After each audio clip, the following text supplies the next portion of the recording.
Whoa, so Kangi. Hi, Dio. Hello. Oh, man, I haven't gotten to say hi, Dio, or hi, Pepper, in so long. It's been like a week and a half. What the heck? What the heck? Nomad. Hi, Kang E-Roo. You know how people on the internet talk about E-girls and E-boys? I'm an E-Roo.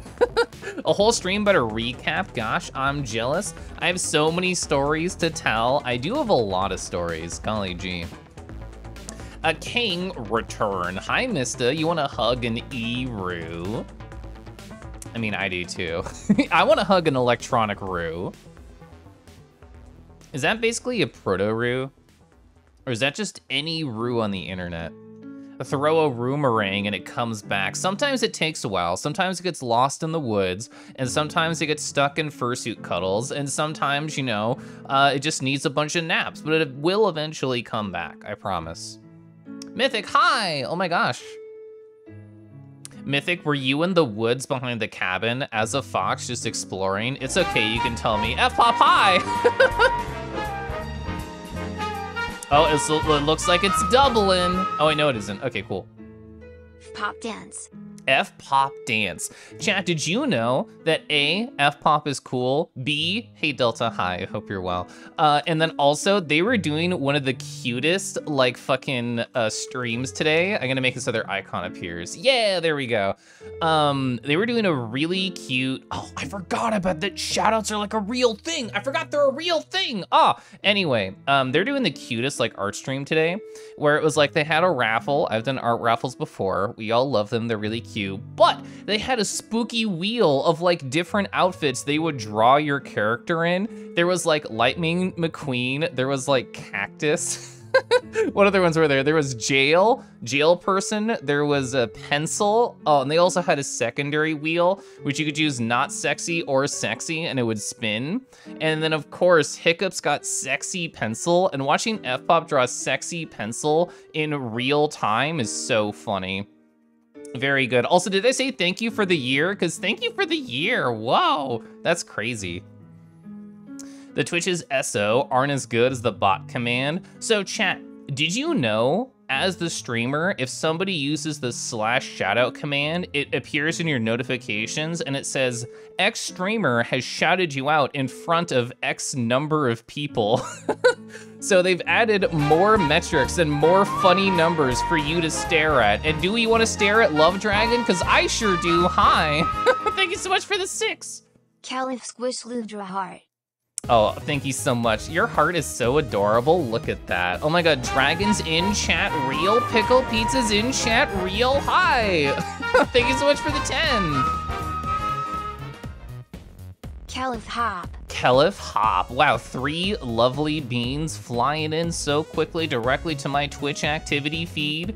And I agree, Dio. Like, you can turn that stuff off in the activity feed. You can just go to filters and unclick shoutouts, which I actually immediately did.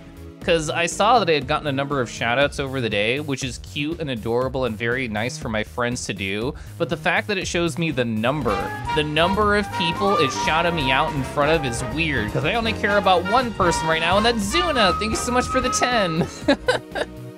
Girl of when it's my walk time, Caliph Love Angie. I know that was supposed to be angry, but the TT sounded like grrr live. Like it was just doing sassy stuff. Discord and hi! Ah, so many beans. Caliph Hype, Caliph Hype, Caliph Hype, Caliph Hype, Caliph Hype, Caliph Hype. Caliph Hype. Discord, and thank you so much for 16 months and for consistently destroying my ass in Guilty Gear. Thank you so much for both those. Hans Buffboy, hi! Thank you for the 5! The seagull has blessed me, it's true. Caliph Hop, Caliph Hop, Caliph Hop, Caliph Hop, Caliph Hop, Caliph Squish. Caliph Squish. Kangi is a good palate cleanser after spooky games. Yeah, you're doing Amnesia, weren't you? How was that? Did you have a fun, spooky, terrifying, horrible sweat building time? Scuffles, hi! Scuffles is featured in many of my stories from today. It's the rat husband. He was also at the cabin with me. Squish. Oh my god. Proton, hi! We're gonna have another Caliph Squish here too. Thank you so much for the 10.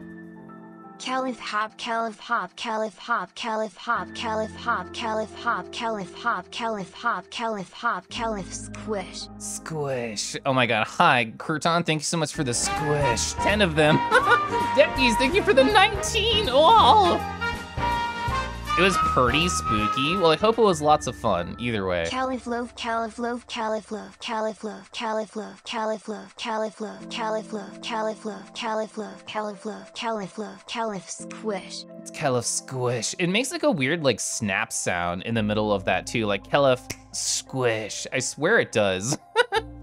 Snowboy, hi, hello, greetings. I love all your hug and love emotes, very cute. Hey chat, how are you? How the heck are you? It's been so long. I haven't been able to do this in so long. The first hop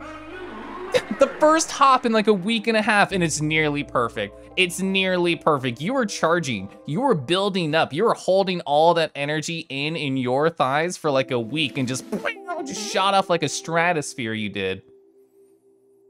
You don't think I've ever seen a full model be utilized in a stream like this? It's really cute. Yeah, I recorded that in VR chat like 5 ever ago. I really in fact should use more VR chat silly things for my stream. But a nice burnt toast with a strawberry jam, hell yeah.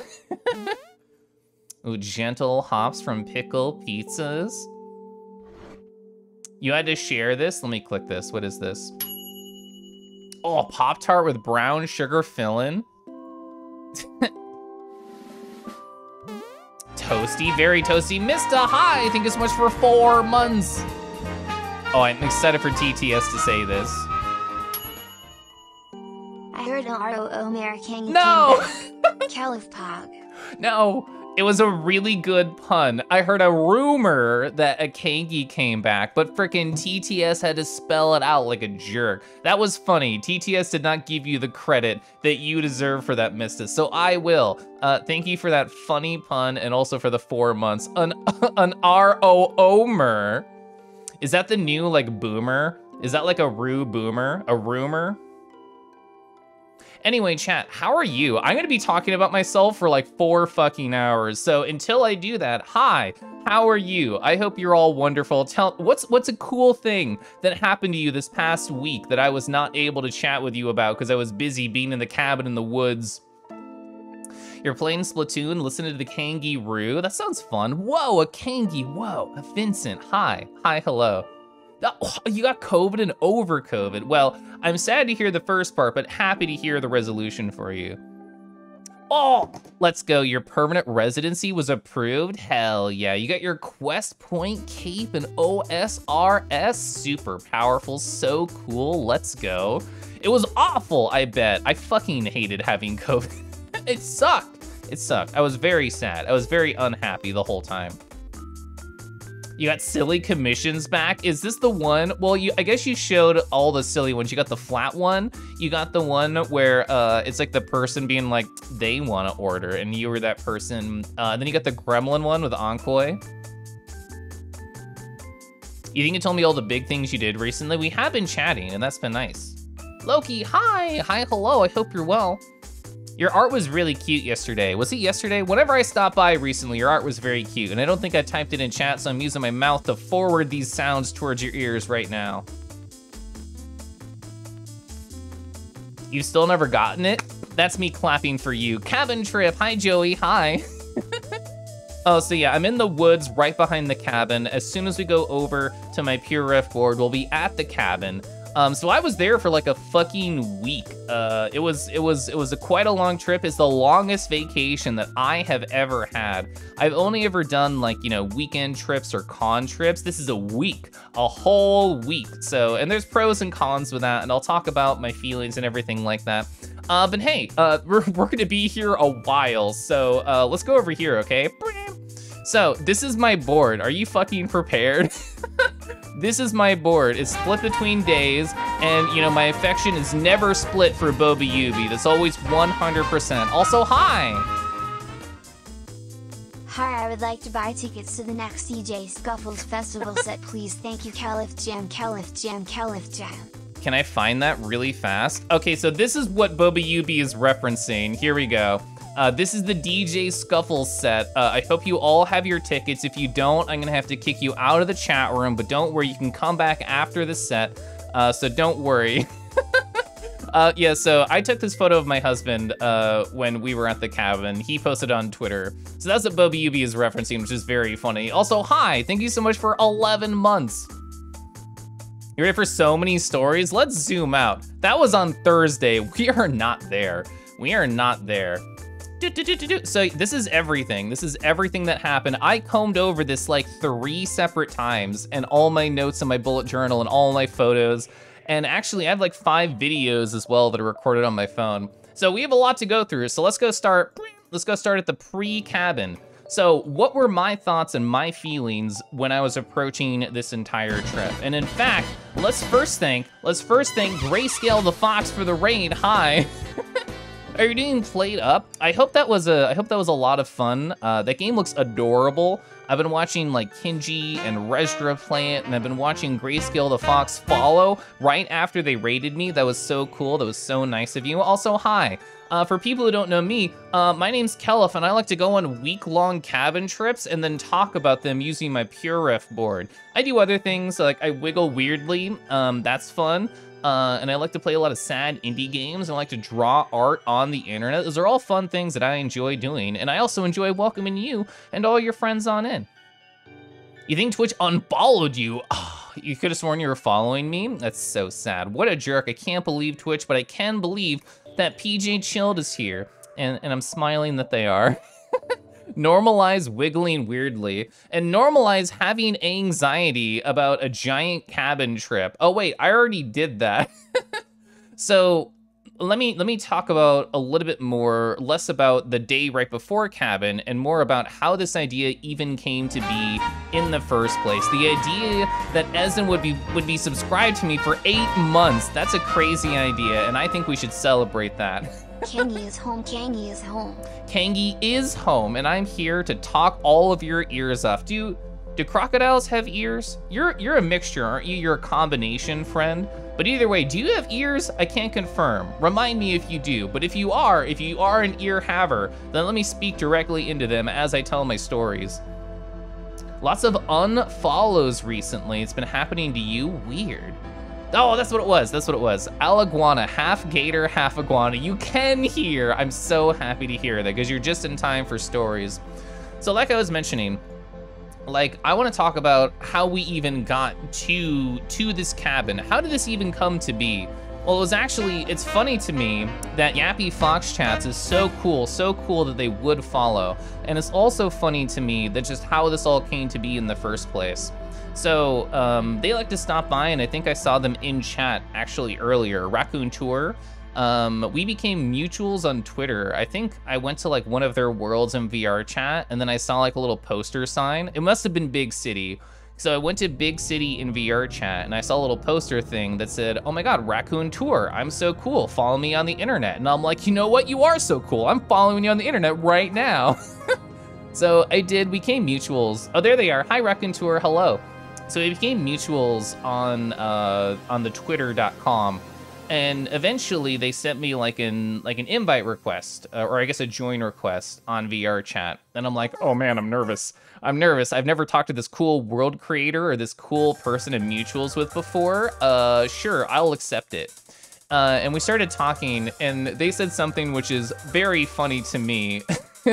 And they were like, oh, Kelif, I for some reason thought that you were very new to VR chat and you did not have a wealth of VR chat friends, but in fact, it feels like you're surrounded by people I've never seen before. How did you do this? How did you somehow surround yourself with a bunch of people I've never heard of before? And you know, through hanging out with them in VR chat, I got invited to this group of friends that eventually became the cabin trip. But that was the seed, that was the planted seed that turned into this entire thing. Was Raccoon Tour sending me a join request in VR chat. So high five for that, Raccoon Tour. But yeah, so that's how I got to know this group of people, and I eventually got the invite and I said yes, and I also said hello to Rachel. How did the cabin come to be? Obviously somebody built it. So that's how the cabin came to be. What were my feelings going into this? Well, I've never done a cabin trip before. Like, I know there's like, some of my Twitch friends do a cabin trip. I've never been on one of those. I've never been in like a family cabin trip. I've never had one of these experiences. I've never been on like a week-long vacation request. Whoa, I've never had that before. I'm not a big partier, and I had anxiety about like, man, there's probably some partiers in here. Man, I don't know if I'll fit in. I've never done a drug in my life that's not from CVS. So all these 4 things were directly on my mind, like leading into the cabin. So I'll keep that in mind as we go to the stories. But yeah, so this was all percolating inside of me as we were driving and everything. Actually, it was Kiro talking about me that got me to send the friend request. That's so funny. The story goes deeper. That's so funny. So Saturday, what happened Saturday? Well, this is the day that we drove out. You can see that my husband and I only packed the essentials. We have my fursuit right here. This is Charlie the dragon. We have my husband's rat right here. We have this cool jackalope bunny friend right here. And we have Welsh Dragon, the most important thing I can pack on every trip. Chat, did you know that every single trip I've taken with my husband, Welsh Dragon has come along? They absolutely have to come on every trip. I adore them. They are my travel buddy. I do not go anywhere without them. Poor Kelef. I'm fine. I'm just being dramatic. You're surprised my work let me had a whole week off? You're very curious. The fires I came back to? I came back to like 85 emails and not much drama. It was pretty nice. It was pretty smooth. I also had a bunch of manga to read. I downloaded this app called, is it Chunky? I think it's called Chunky.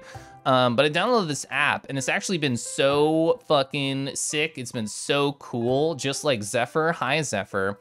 So this is the manga that I had for the drive out. I got more later, which I'll talk about later. I've already read all of Chainsaw Man. I already caught up, but I downloaded this for my husband because he's not read Chainsaw Man, and the anime's looking so sick. What I had not read before the trip, and I have since read all 17 volumes of To Your Eternity. We'll talk about that. We'll talk about To Your Eternity, because I really enjoyed it. That was a very fun read. I have some stills from the manga, and as soon as we get to that, I'll talk about the general story of it, which I think is great. I think it's a really cool manga. Should you read Chainsaw Man? If you can get over A, horny teenagers, and B, a lot of violence, yes, I think it's really good. Those are the 2 main stopping points for different individuals I've known for whether or not they could get into it. And I'm fine with teenage horniness because I remember that phase, and I'm fine with violence, so I thought it was really fun. Let's see. Yeah, so... I woke up at 4:45 a.m. smiley face. This smile is like a fucked up smile, which actually matches my energy perfectly at waking up at 4:45 a.m. But it was kind of perfect because we wanted to make good time anyway to do all the cool things at a cabin. So it was fine. And my husband also woke up early because we both sleep terribly all the time. So yeah, we left really early. We left at 6:30 in the morning. Wow, 6:30, so early. Oh, so here's the manga, hell yeah. So let me give you a basic rundown of what To Your Eternity is about. So when you first start the manga, here's the pitch. It's a very out there idea, but follow me. Don't get lost, hold on to this leash, hold on to this. Everybody hold hands in chat so you don't get lost while I talk about this. So, To Your Eternity, it opens, and the narrator is basically talking. It says, hey, there's an orb. And this orb, the only thing it can do is observe and then become the thing that it observes. And it can learn and go from there. And its eventual goal, this orb, is to be able to learn as much as it can about the Earth. That's the very basic idea. So it starts as like a rock, and it's like, man, being a rock sucks. I hate this. I'm just a stupid rock. Nothing's happening. And there's the wolf on the cover, and this wolf comes by, and the wolf is injured, and the wolf passes away. And this orb is like, you know what? What if I was a wolf? And so you now have a wolf main character, A+, let's go. and it makes friends with this very low resolution boy right here. So, and you follow the story of the wolf and the boy, and it becomes this story of an immortal being to your eternity, and you see all these different kind of vignettes of characters of different time periods. Because this character is immortal, all they can do is get to know individuals, learn a lot about them, and then the individuals pass. So it's a very sad manga. It's very sad. If you love crying, if you want to cry all the time, read this manga. And also enjoy it, because it's really wonderful. Hold hands with Naki, ooh-woo. You're lost? Vincent, no, don't get lost, stop it. Low-res boys. The thing is, if they're low-res boys, you can't see their flaws, so I think it's a perfect system. Just drop by for the cabin trip. Orb, Wolf, and Low Resolution Boy. Name a more iconic duo. Maze, hi, I hope you're well. Nice to see you. My chat, it does not want to scroll upwards. Holy shit. Holding pause with Naki. Let's go. Okay, oh, so here's some like funny screen caps. So I downloaded Vagabond. I got like 20 chapters in, and after reading a manga with, well, actually 2 different mangas with a lot of violence and Vagabond having violence, I downloaded other mangas later that were less violent just to have some sort of variety. So I did not read all of this. I did not read 327 chapters. I read more like 20 of them, but it was still interesting for what I did read. Also, ow, hi.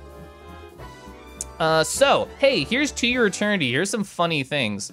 There were some good things about abandoning human form. I didn't have to think about a lot of things. This is me every time I become my persona on the internet. This me every time I do that. Look at this wolf. Look at this cute wolf. This is the main character for like the first volume. Look at this adorable wolf. Look at them eating. Look how they eat. They're so fucking cute. Hey, it's late already. Why don't you stay the night? It's fine with me if you just stay here forever. Oh, look at this face. Look at this face. Well, if you insist. Look at this beautiful, perfect boy. I love this manga. Oh, so I saved this screen cap specifically because in Astalon, we saw I thought it was like a statue, and somebody's like, what if it's a person inside of there? And this just had the same exact vibe as that one screen cap from Astalon. Also, it's just a beautiful panel. Oh yeah, look at them. Oh, I love this panel. You're 100 times cooler when you're a monster. Let's dance with the wolf. Hooray for monsters. It's so fucking cute. School, I'm talking about school. Your new life begins tomorrow. Isn't that great? Yeah. Oh, this is one of my favorite ones. The men's stuff is over there. Oh yeah? I know that. But maybe if I want to turn into a girl and wear cute stuff sometimes, okay? Yeah, that makes sense.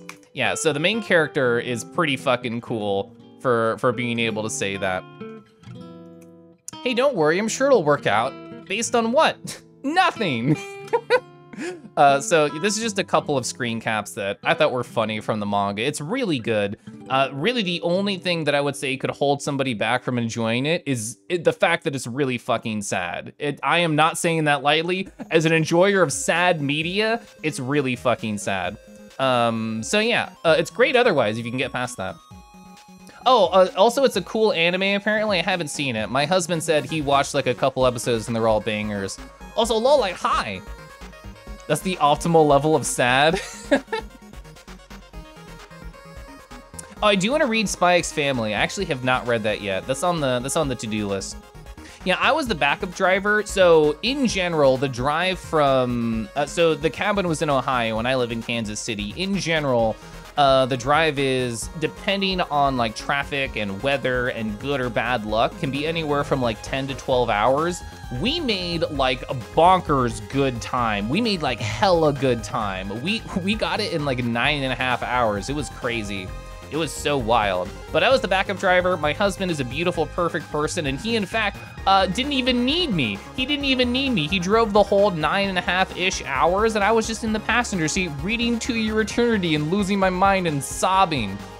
So that was cool. Hey, so we stayed at my friend Kiro and Wax's house. They just had this hanging on the wall. So of course, I A, had to snap a screenshot, and B, I had to ask him, why the fuck do you have a giant dragon mounted on the wall? Fun fact, this is incredibly heavy, and this is literally bolted into the wall, into a stud. This is not hung, this is not foam. This is a heavy, heavy lad. So the story here is that Wox essentially like did some, you can say did some work for like a local tabletop store, and for being like such a good quote unquote employee and for being there long enough, they're just like, hey, do you want like something? Do you want just like a giant dragon head? And of course, who would say no to getting giant dragon head? So he said yes. He said yes, and it was so cool. It's so awesome. Zovid and Kagi were there, really cool, wonderful people. Yeah, look at them, look at all these friends, look at all these friends. This is before the cabin. This is pre-cabin entrance, and we already had this many friends in a single place, which is really cool. Oh, you're also an Ohioan, Love Dragon? I was unaware. It's so funny because like, I didn't know how many people I knew into Ohio until I went to Ohio and a bunch of people were like, wow, I'm also there. Also, so much is on the screen. Percy, hi. Sorry for taking so long to come back. Having job takes up more of your time than I thought. Ha ha. I hope Ikangi is doing very well. And here's some more cute dragons that you'd want to snuggle up against. Ooh. P.S. PS? What's the PS? What's the postscript? I'll read it. When can throw money at you because I really wanna, because you're very cool, okay? Exclamation point, exclamation point, exclamation mark. That's very nice of you, Percy. Ohio. Oh, you're moving in a month though, back to Florida. Is this what you got the flat fuck Florida commission? Is that what that is? Anyway, oh, there was a very cute moment. There was a very cute moment where we were all just hanging out. It was pretty late at night. So we, after the whole drive, after that very long drive, we got there around like 5-ish p.m. So it was already kind of nighttime. Apparently, they have neighbors who have ducks. You can just walk by and you can just see a gaggle of ducks just in a person's yard. They're just there. They were so adorable. And they go quack, quack, quack, quack, quack. It was so adorable. It's very cute. Where can I find the comics? If you go on to the internet, and if you search for, I'm 90% sure this is how you spell it. If you search for Kuroneko, I'm pretty sure that's what it is. Hey, let's find out. Kuroneko. I spelled it with a C, get out of here. Is that what it was? What is the name of this frickin' application? I cannot remember it to save my life. I still can't remember it. Either way, if you go onto the internet, you can find manga. You can do that. There is a cool app that I found. I forget what it's called though. Let's see.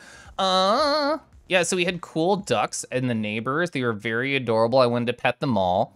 And also a couple of people here had modded Game Boys, and this led to my husband having Tetris dreams because we just kept hearing this. This is gonna be a theme. It's gonna be a cabin theme.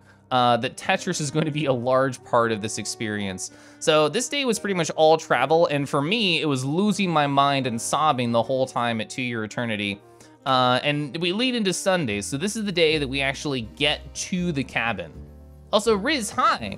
Yeah, it was really neat. They had like a custom backlight, they had like a custom front to it and everything. It was really rad. The Boof Tetris, I know, Nathan. I know. Marambo, hi, hello. Welcome to Sunday. This is Sunday in the past. So we got brekkie at first watch. There's gonna be a lot of meals that I just kind of like scroll over just for the sake of time. There's a lot of fun chatting, a lot of good times. Yeah, so we had the first watch brekkie. It was just kind of like a good get to know you because, you know, me and my husband. So fun fact, me and my husband are skeletons, and also fun fact, me and my husband are sort of like more newcomers to this large group. There was about 24 people at cabin. Some of them have known each other for like 10 years. Some of them have known each other for like 5 years. And here comes Scuff and me just do. And we're just like, hi, I've known you for like a year. So there's a lot of like small meals here and there that are good for my husband and I just to like get to know people. Happy Spooktober, hi. Also, Boof, hello. You thought you liked being topped, Boof. You topped out a lot. Wow, Nathan. Oh yeah, so my husband was on that Vampire Survivor life. If you're friends with my husband's on Steam, you probably saw this about 500 times during the weekend if he was connected to the internet, which, you know, we were in the middle of nowhere, so it's probably not. But it was very funny because he went from never having played the game ever to getting way farther than I am in the video game. So this was him. This was his life right here. Also, Gerg, hello. Hi, hello. So, if there's one fucking thing that I could do, it'd be take a sip of tea. And that's very thematically appropriate, Percy, because I want to talk about tea right now. First of all, look at this sign. I love you so much. It looks like I like edited this sign. I promise this is real. I promise this is real. You know what else is real? Zensha. Zensha is the one thing that like I wish I could just pull directly out of Ohio and put into my backyard, just like Winter Warburton. Do you want to come live in my backyard? Never mind. Anyway, 7 months, thank you.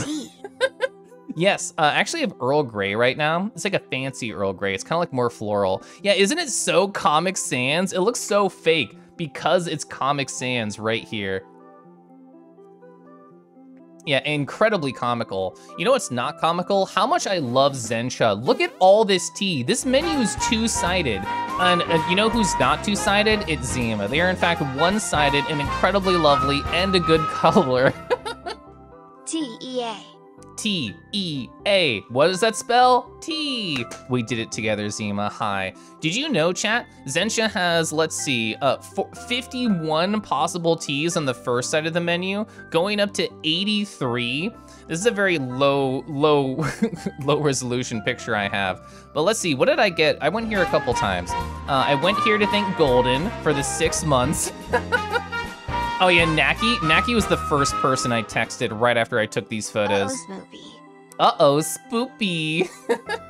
Rumble, hi, hello. But yeah, all the tea enjoyers, look at this fucking menu. We have China teas, we have Japan, we have Great Britain, Germany, Middle East, India, Africa, South America, bubble tea, tea latte, fresh fruit tea, herbal tea, for a total of 83 teas, holy heck. So yeah, I got, this is one of the ones I got. I got a cardamom minute. It was really delicious. It had like just the right amount of sweetness. My husband got one of these the first time we went. He got like one of these fresh summer blends. It was so gentle, it was so nice. This was his. It came in like a giant, like a carafe. You could just pour it, that was really fun. This is mine. Every one of the teas, you can see in the background here, every one of the teas had like a different teapot that was like specifically meant for that style of tea. It was very well thought, it was super adorable. Oh, here was their brunch menu, by the way, which is like the first time we went there. You could just get Earl Grey pancakes. So I got Earl Grey pancakes. These are pancakes that are infused with Earl Grey, and we got like some cinnamon apples, some whipped cream, some nuts, and some syrup. It was so cool. Oh, this is what I got for dinner when we came back for the second time later in the week. I got some okonomiyaki, which was absolutely delicious. It was really good. I really wanted to try this, but I didn't. It was a Parmesan quiche. But there's so much cool stuff here. If anyone's in Ohio, just go to this place. Support Zensha, because it's so fun. Also, McCoy, hi. It's a very high quantity. It's also quality too. Oh, and look at these cookies. I don't think I have a picture of the menu that shows this off, but they're all tea cookies. There was like 3 different varieties of tea cookies. I know that at least one of them was Earl Grey. I forget what the other ones were there, but really, really fun place. I was absolutely enamored. And we also, you can see their arm right here. Sorry for doxing your arm, Jamage, but we hung out with Jamage and their partner. My husband and I did. It was very fun. It was a good time. You might need to make this pilgrimage. As far as I know, they only exist in Ohio, but I haven't done more research. Yes, and I love you so much. So, cabin arrival. Are you ready to see this place? Are you prepared? Chat, I hope you're sitting down for what the cabin looks like. It's basically a log cabin mansion. Let's take a look at this. So, here's the actual cabin from the outside. This is just us pulling up. This is just how it looks. It's giant. It has the first floor. It has a lower floor as well. This left side has like a giant pool in it. This right side over here is where we kept all the alcohol. We needed an entire room for it. This is the fire pit that's right outside. There were 2 possible fires. We had a couple of fires while we were there. It was very fun. Welcome to the cabin right here. Absolutely beautiful. This is right outside the front door. You can barely see it here. That's what that is. That's the welcome to the cabin. Also, welcome to the fucking Music System Express. Holy shit. This is all stuff that people brought, by the way.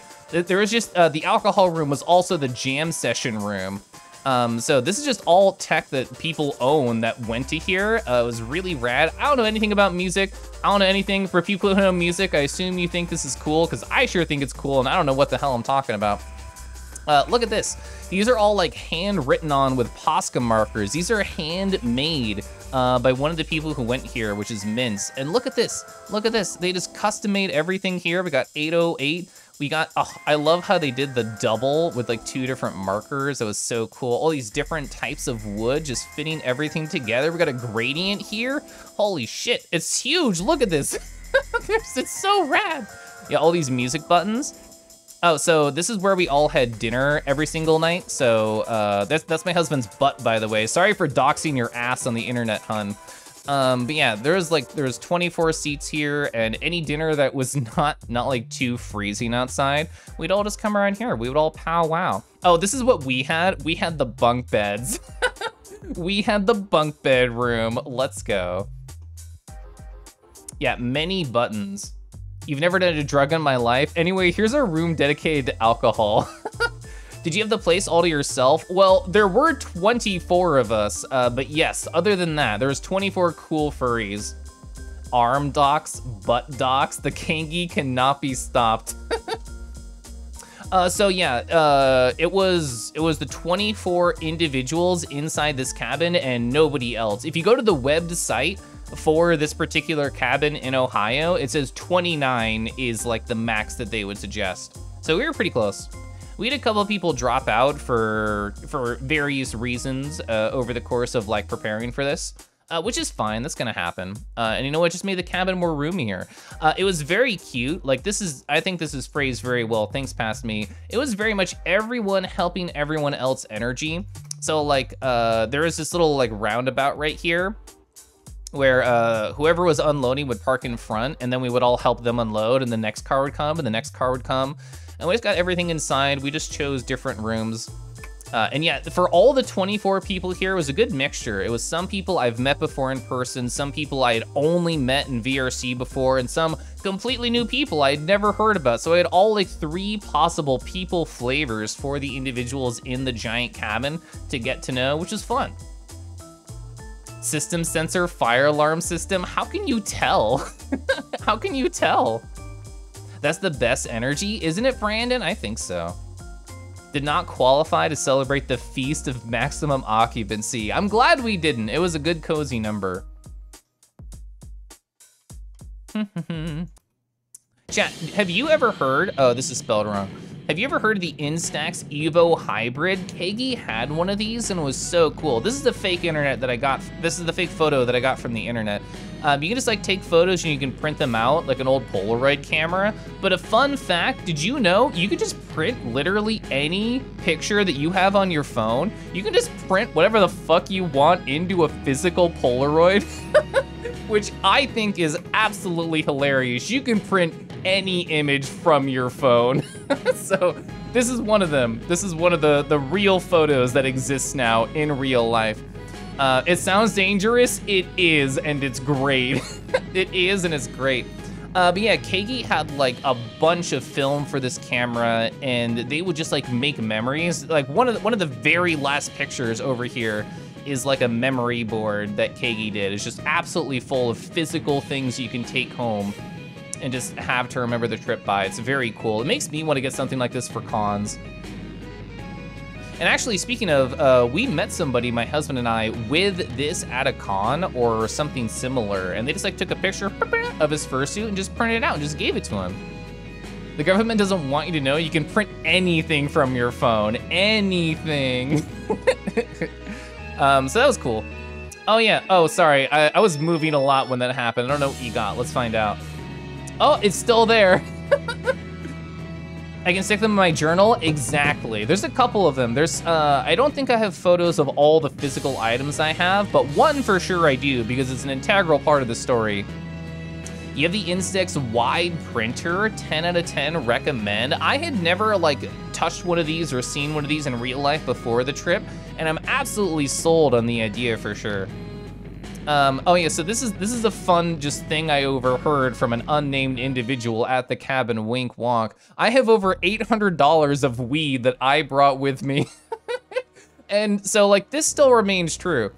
This still remains true. I've still never done a single drug even after this cabin, not counting the alcohol. But yeah, that's the type of individuals that we had here. just to set the scene, to set the stage, to set the party stage. Oh, so Kagi and Zovit, they drove up together, very adorable, very fun. Kagi was like asleep in the sidecar spot, just like taking a nap and chilling. And then like Zovit went like, and just like turned around, and Kagi like wakes up and they're like, what's happening? What's going on? And Zovit, like very movie-wise, is like, we're gonna go pet the ruse. Apparently, they were just driving by a zoo and there was a sign that said, hey, come pet the kangaroos. So they got photos of them just like petting the very soft, adorable ruse. I was not there, I did not get to be a part of this experience, but I got to live vicariously through their stories and their photos, which is adorable. And I'm very happy for them, and maybe one day that'll be myself. A fun thing about the story that they said is like the instructions that they were given was like, hey, you can't be a skeleton right now. You have to be regular. And I said, okay.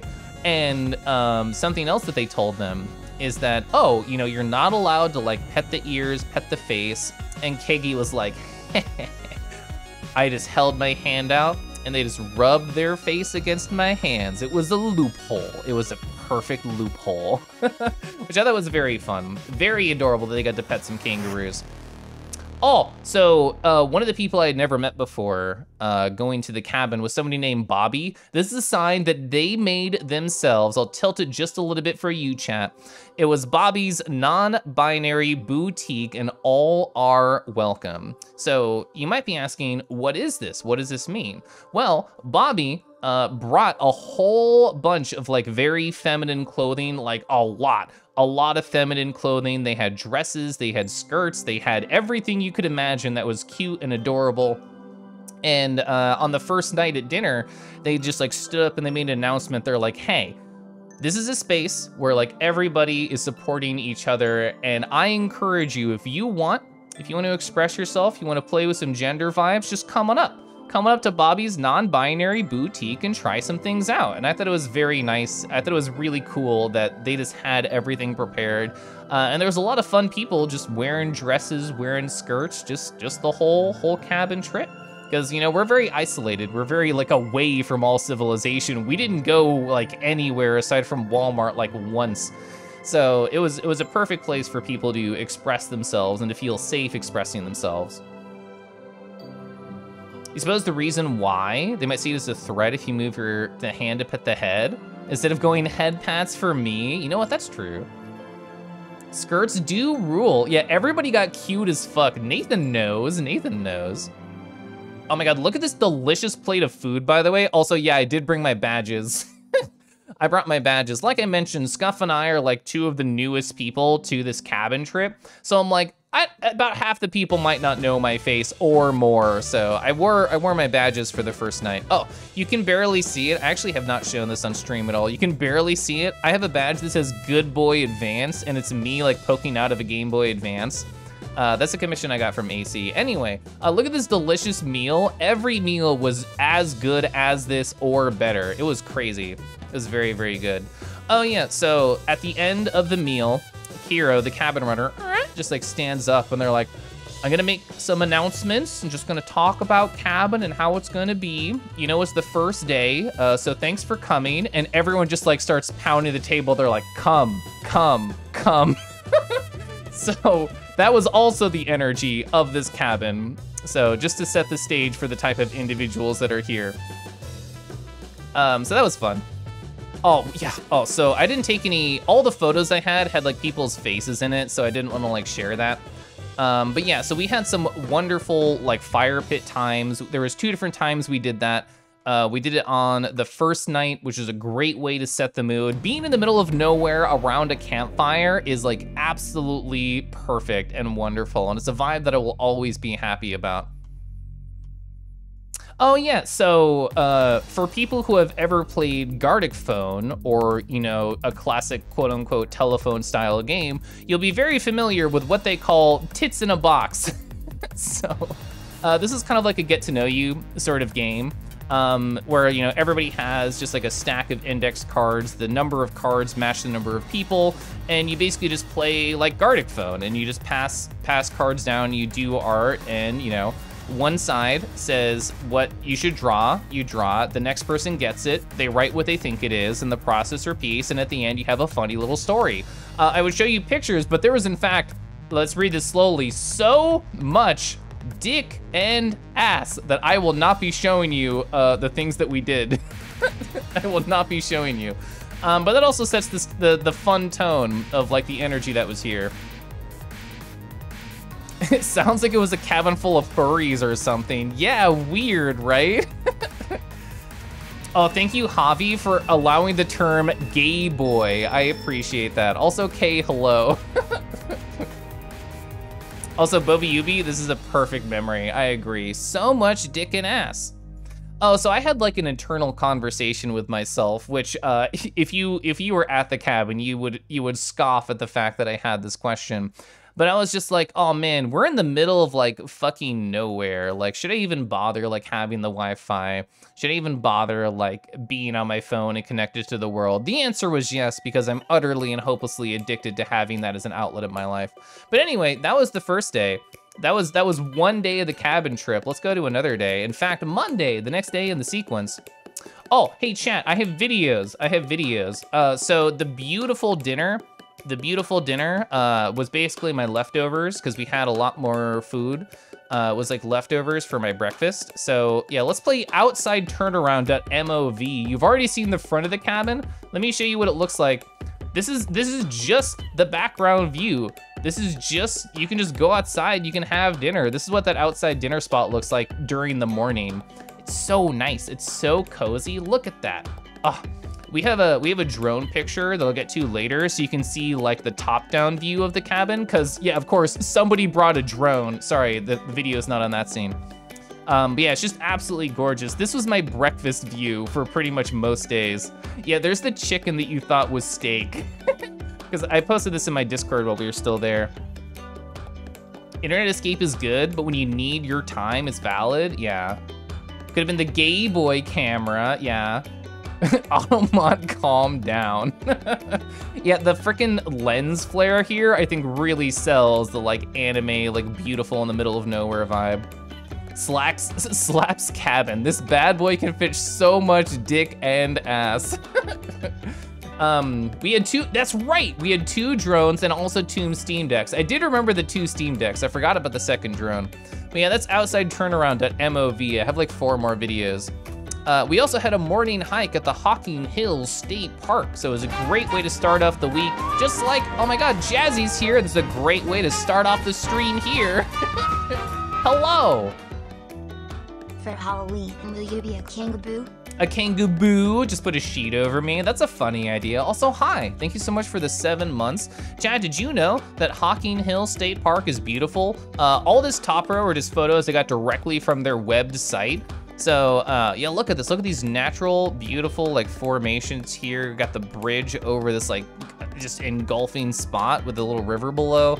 I love this view right here. I did not see all these particular spots, but this hiking spot was just beautiful. I love the giant walls and the small staircase. Anything really like natural formations next to stairs is really pretty. I didn't see this lake. We saw another lake, which we'll talk about in a second. This was just oh so pretty. We walked around here. This is like a far away shot from where we walked when we were leaving. These are pictures that I actually took. Here's a beautiful lake. I hate that this rock has like a grumpy face. It's all I could see while we were hanging out here at this lake. Just like an old man squinty face, like they're about to say something racist. That's all I could think when we were at the lake. I just like anything that has like all the, you know, the kind of lichen, the greenery built in with the rocks. Oh yeah, here's a parkwalk.mov video. Here we go.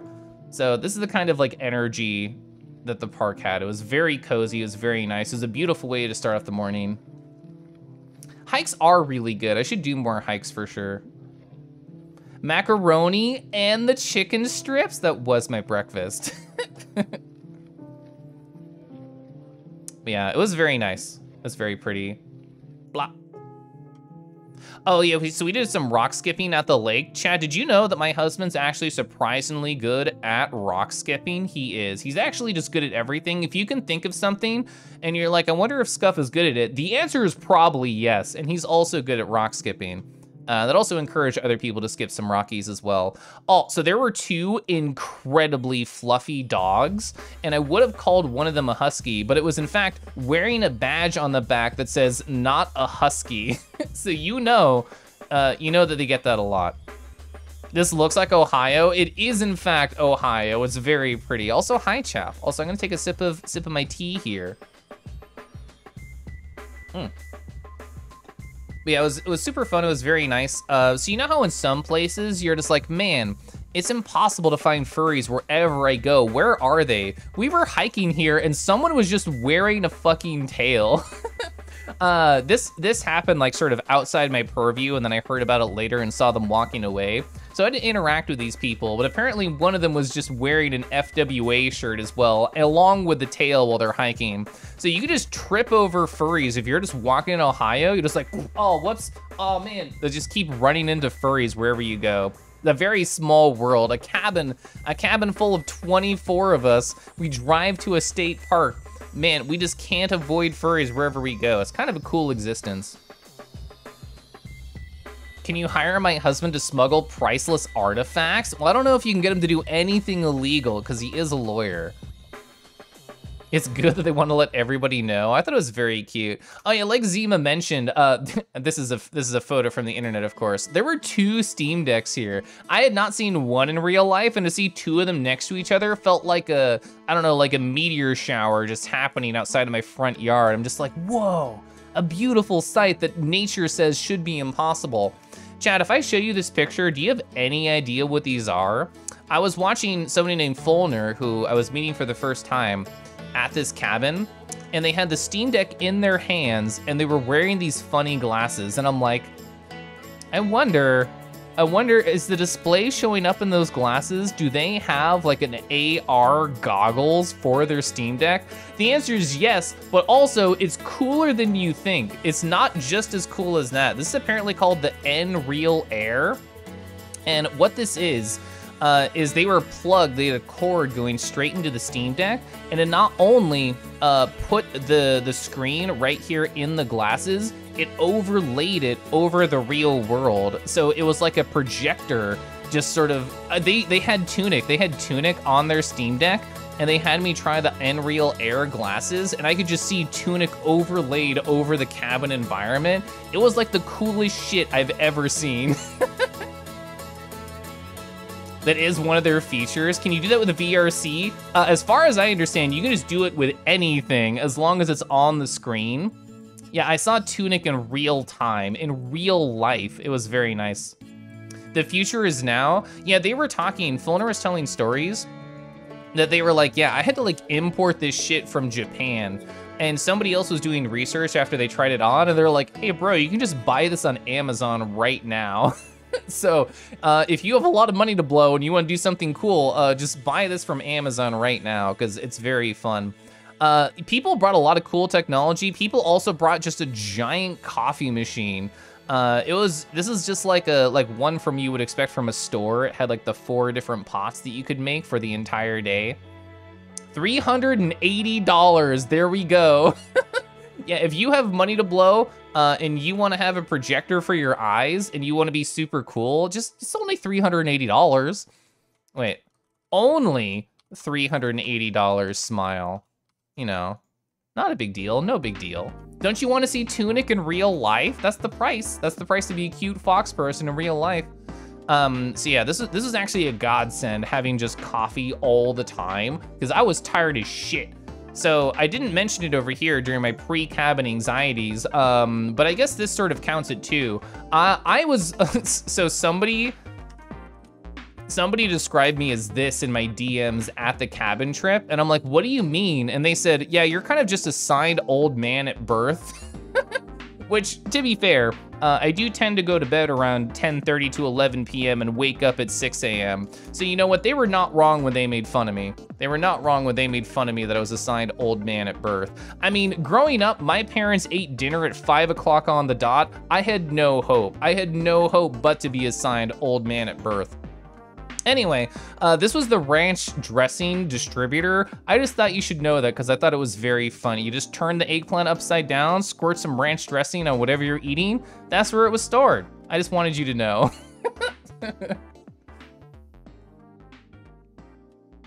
Kelef hiking IRL, but playing N-Real Air Firewatch. Let's go. Frazzy Pizza. Yeah, oh my God, Frazzy had such wonderful pizza.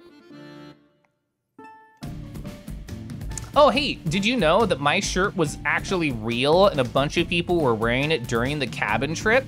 So yeah, that's cool. I own 2 of these now, and my husband, I don't know if he got 1 or 2 of them, but either way, I would just, you know, just look up, see people wearing my art. That was pretty cool. That's an experience that I've never had before.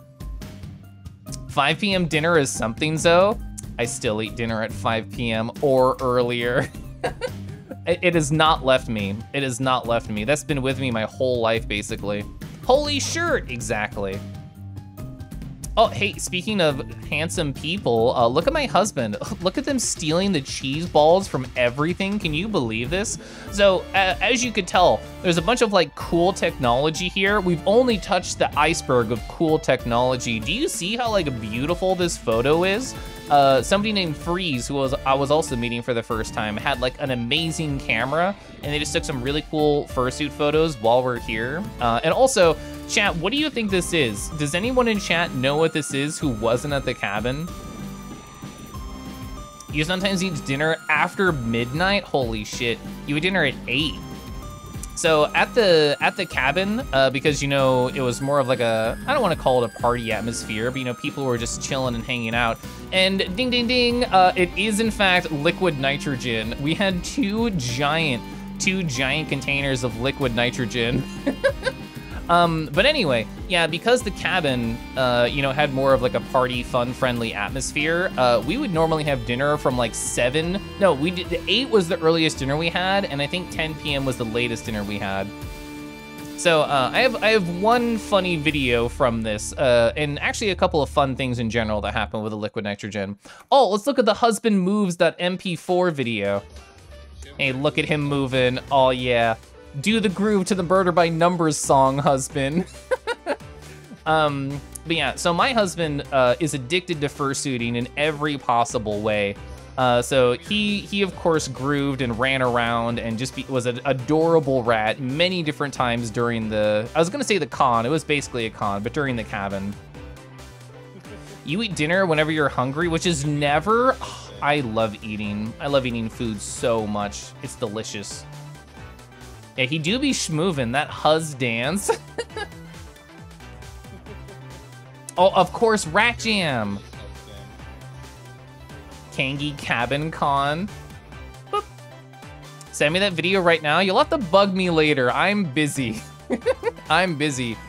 You know what else people got busy up to the cabin? This is probably the best purchase that Zima made, maybe the whole year, but at least during the cabin.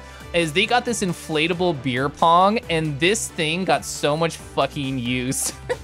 This thing got more use than any boy at the cabin did. Like, let me tell you, it felt like every single night people were in the pool just playing beer pong. And of course, Zima Otter right there is an absolute champion and will in fact destroy you in inflatable beer pong. Also, Fox.gif, hi, I was just talking about your cool glasses. Here we are, I was just talking about the N-Real Airs, only $380 smile. Let's see, where are we at? Oh yeah, so I don't think I have a video of the Theremin.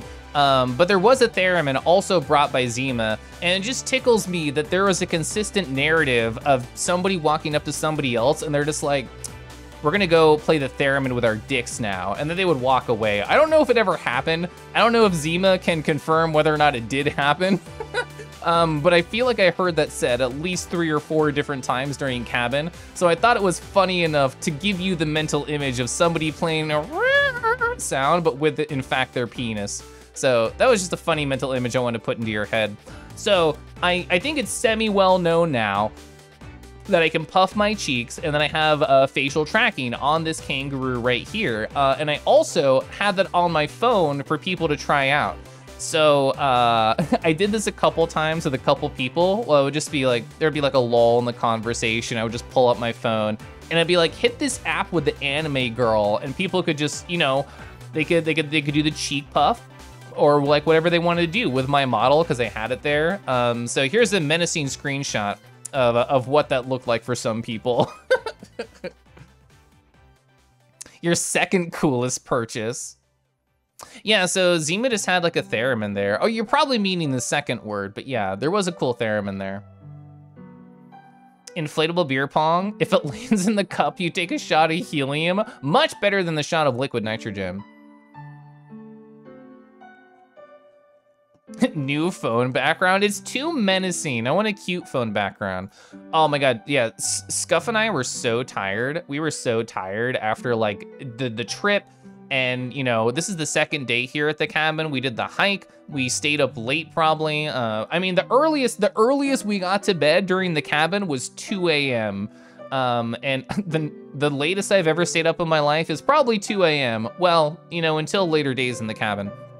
But anyway, so I had a couch nap with my husband, and then after I woke up, I got Zima cuddles. So I got Zima cuddles a lot. Zima, checkmark for good cuddler, confirmed. Oh, so somebody who I also had never met before was Dracover. And Dracover was really cool, very nice. And I saw them doing art in the iPad, and I'm like, win. I can just approach them and talk to them about funny art stuff. They are a huge fan of like 90s mascot characters, so immediate good taste. So to start the conversation after like, you know, only having a brief idea of something they're into, I just walked on up and I'm like, so what other 90s mascots do you like? And it was, that was like the perfect like way to light the fire for the conversation with them. And they told me what I thought was a very interesting story. So I don't remember how, but Kingdom Hearts came up during the conversation while I was talking with Dracovar, and they were like, let me tell you a story. Let me tell you why I don't like Kingdom Hearts. And I'm like, okay. So they've been a fan of Square Enix for like a long time. Like I played like all the Final Fantasies growing up. I loved like, you know, Squaresoft. I thought Enix was cool. So when they came together, I thought it was a really fun idea. And I you know, it was a huge part of my childhood. And apparently, way back before Kingdom Hearts was ever made, they sent out like a survey to like a fan club or something that Dracovar happened to be a part of. And he told me the story of how this survey went. They were like, okay, you know, like, are you a big fan of the company? And he's like, yeah, of course. Like, what games have you played? Like, check. I've played like all these different games. And then out of nowhere on the survey, for Square Enix, before Kingdom Hearts ever existed, they're like, how do you feel about Disney characters? And then they're like, how do you feel about the idea of like Squaresoft and like Enix characters with Disney characters? And like, because Kingdom Hearts didn't exist, he was just like, that's a stupid idea. Who would ever want that? So I had no idea that there was even a hint of like the idea existing in some sort of like survey focus group. Which makes sense because it is a bonkers idea, just putting those characters together. So the fact that that idea was out there before Kingdom Hearts is really interesting to me. Oh, and we had a curry and rice dinner. I didn't take photos of all the dinners because I'm a terrible human being on the inside, but it was delicious. It was very good. You kind of remember that, Knuckles? Whoa. How could you not make money with such a brilliant idea? And they were right. And they were right. Sounds like a dumb idea. Great, we're gonna do it. Imagine taking pictures of food. Imagine, I should have done this for every meal, but occasionally I was too hungry and it was too delicious.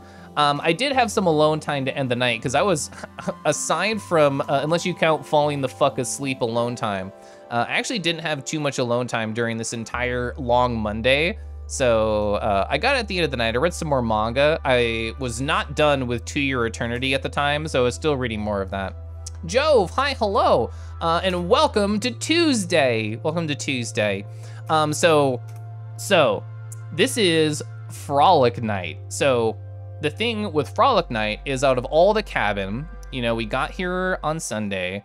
Monday was the first full day. The structure and the idea is, oh, these are the days where people start to get comfortable with each other. They start to get to know each other and have like fun conversations. This is the night where we say, fuck it, let's party. That's sort of the idea for the structure of the cabin. So freaking Nightclaw brought their own like crate machine. It didn't look exactly like this, but the idea sells it well enough. They made their own batter and then they poured it onto this like essentially giant hot plate. And then using this, what looks like a wooden window scraper, they would spread it out really thin and then peel it up. So we had like at-home fresh made crepes, which were so delicious. Oh my God, it's Mins, hi. It was so nice chatting with you. I was talking earlier about your crazy awesome like setup we had right here. I thought this was really rad to see. I know I at least saw like Sock Fox and Woods playing with a lot of the instruments here. Nothing says party like a crepe making party. My crepe was absolutely delicious. Oh my God. I had chicken and feta and pesto. Oh, it was delicious. There was like sweet crepe makings too with like Nutella and whipped cream or whatever, but I was all about that savory crepe. It was really, really good. Hey chat, did you know that Zima Otter in the chat is a champagne saber master? They had a tool like this. It was basically just like a little, like, I don't know what you would call it, like a cake server or a pizza server.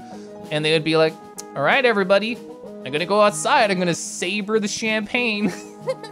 And because I've never had like any purview into this process, it was really interesting to learn that you can essentially saber, quote unquote, a champagne bottle with basically fucking anything.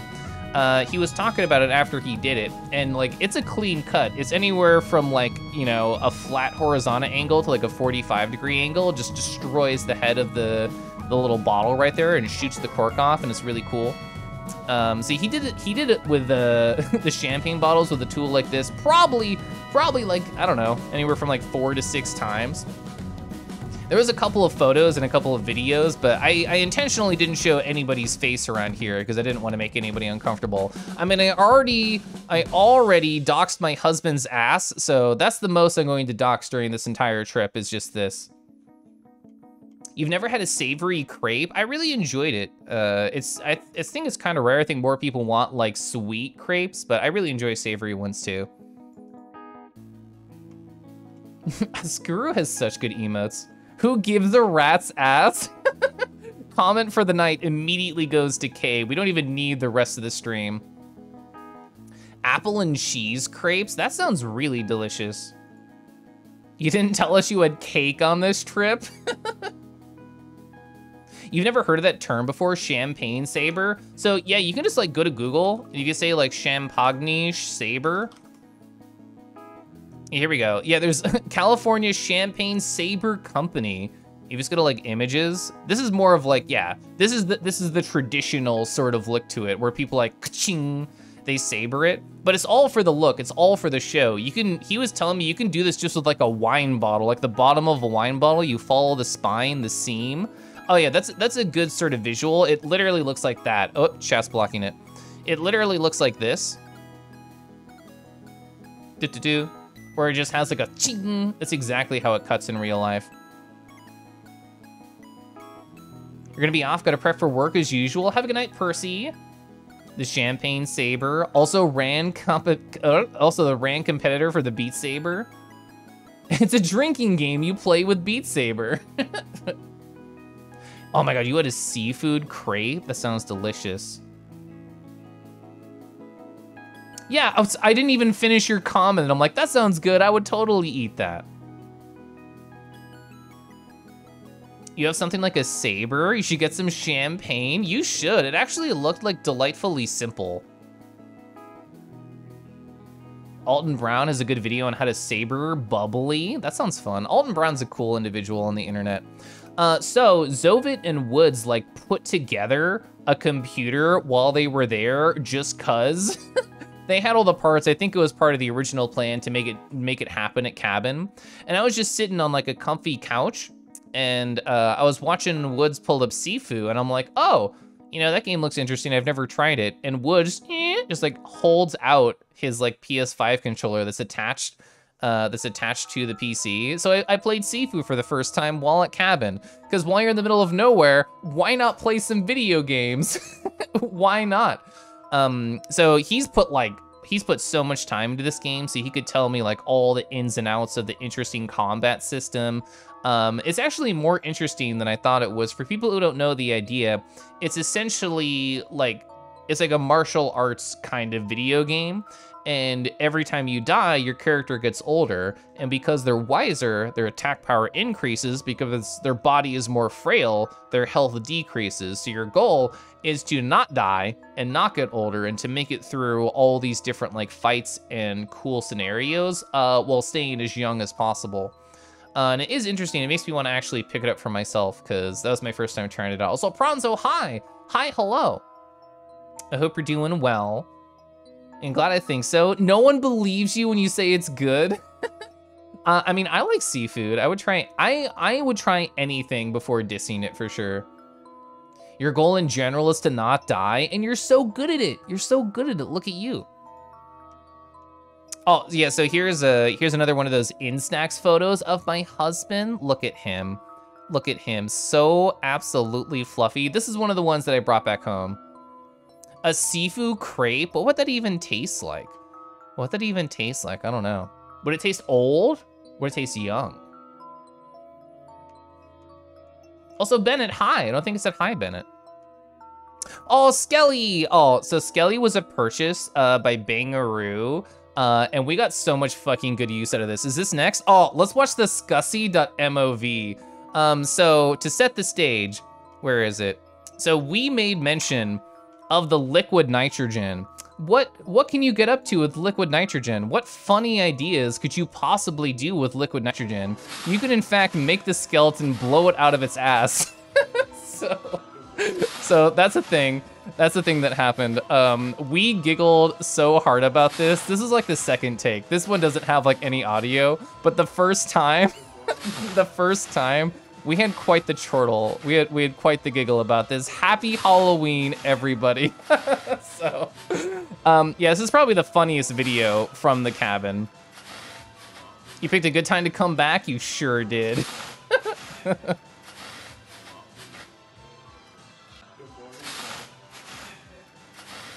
Yeah, it is the season. This actually marks it. This marks the season.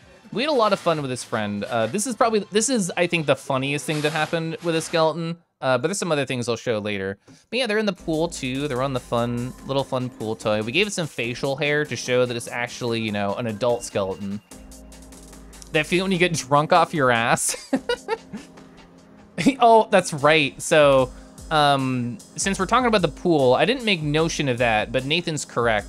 So with all this liquid nitrogen, so Fizz gets like a giant like metal bowl that you would use in like food prep and just like starts filling it up with liquid nitrogen for quite a while. And it's like do, and they walk on over to the pool while like there's a bunch of people partying in it. There's probably like 15-ish people in this pool. And they just have like a giant you know, bowl of fresh liquid nitrogen. And it's like, hi everybody. And they wait for a sec to make sure everybody's cleared out. And they go, and you see like this fine mist just go, just right over the top of the pool. And everybody was in it, was like, you've literally lowered the temperature of the pool by like a bunch of degrees. Thank you very much. You need this as a Halloween decoration? You do. Just get a pool toy and a skeleton friend. Keep it in your front yard. Why not? It's not Halloween season until the skeleton farts liquid nitrogen. That's how I know you're a person of class. Smash those roses. I didn't even think about that. That would have been a fun idea.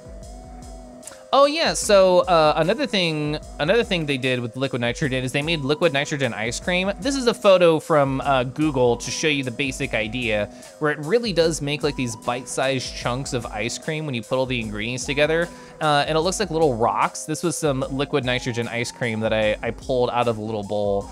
There was a bunch of different flavors. This one in my hand is the taro flavor, or taro. That was probably the most delicious one. This one was a close second that was also really good. It was a liquid nitrogen watermelon ice cream with banana and strawberry chunks in it. That was so good, absolutely delicious. Looks like tuna salad. I hate that you're right. Yeah, it's really cool. It's very fun. I didn't mean to do the pun intended on cool, but I guess it did happen. It was very interesting and very fun. Oh, so we actually got, Frazzy brought some puppy chow, and this was a lifesaver. Anytime, oh my God, there was so much food. There was so much snacks. I ate so poorly during this trip. I ate so poorly. And this puppy chow was one of the reasons why. This like white flecked one was the one that I was addicted to. It was like Chex Mix, but it was covered in like some sweet chocolate stuff. It was really good. You're on a holiday, you're allowed to eat poorly? My stomach was so unhappy though. They call it reindeer chow. That's a fun idea too. I didn't have this one as much just because I was so addicted to the other one. But yeah, Frazzy was nice enough to give us like a bag of puppy chow and then also some of the dog bowls for the road. You don't know what this is? It's kind of like it's just Chex Mix that you would get, but then made sweet. Oh, Fulner brought these, and these were like such delicious snacks. If you look at this package and you're just like, oh yeah, I want a potato chip with corn, how exciting. It was fucking exciting, thank you very much. This was probably one of the like most delicious snacks that we had at the cabin. It was just like a corn potato chip. It was absolutely delicious. And we also had a curry version. There was a curry like potato chip. It was absolutely delicious. It was vegan chicken skin. It did really, really taste like that. Potato snacku, that's what it says for the katakana. That's so funny. Frazzy brought so much extra food. What a good boy. Frazzy was such a good boy. Unfortunately, since I didn't want to dox anybody, aside from my husband's ass and Jamage's arm, I'm not gonna show the one photo of Frazzy, but holy shit, that one photo of Frazzy is so adorable. Oh, speaking of just delicious food everywhere, I don't know if it was Nightclaw or Fizz, but there was French onion soup along with a blowtorch and 2 different bags of cheese. So you could just layer it on top of the soup and then blowtorch it. It was absolutely fucking delicious. Oh, it was so good. It was so good. Yeah, I know, exactly. Let me do like my W ding emote, because that was my face. Like I was so full from like all the other delicious food that was happening, like the morning crepes, the liquid nitrogen ice cream, the puppy chow, the vegan chicken skin, and the curry chips. I was like, I could barely have any of this, but even a single sip was, it was so wonderful. Oh, hey, it was Frolic Night, and I had 2 punches, 2 rum of Cokes, and this equals a tipsy kangaroo. I'm not a huge drinker. I normally have like 1 drink a week. so yeah, this hit me kind of hard, and that was the intention because as you know, as the start of the day said, it is in fact Frolic Night on the Tuesday. So it was my intention to get quote unquote a little fucked up. So also look at these cute glasses. Look at these like cute tiki ass glasses. It was covered in skulls, and I had like an umbrella. I had like a little straw with an umbrella on it, super cute. This was mine for one of the drinks. Did I tip over? Funny you should ask that. I was on the floor resting my head on my husband's fursuit paws. So this is me. This is an in-snacks photo of me that Kagi took. And if you've ever met me in person, I unintentionally vogue a lot. Yeah, so this is how I ended the night. This is like at 3 in the morning. just resting my head on my husband's fursuit paws. I'm actually still on the floor right here. You can tell from the camera angle and the background. Hi, Kangaroo. How did the Kangi do? Well, we're in the middle of story time. I'm only to Tuesday, but it's going very well. I'm talking about all the cabin trip stuff. Oh yeah, so because I'm never really ever tipsy, I actually ended up just texting a bunch of friends that I care about them and I appreciate their presence in my life. And when I woke up, I read through my messages, and it's not like, you know, the video, the like television stuff where it's like, oh, I can't remember, I blacked out. I remembered sending everything, but I still felt like very embarrassed about a couple of the texts that I sent. But yeah, I'm still happy that I texted friends that I cared about them. And it was a very fun night.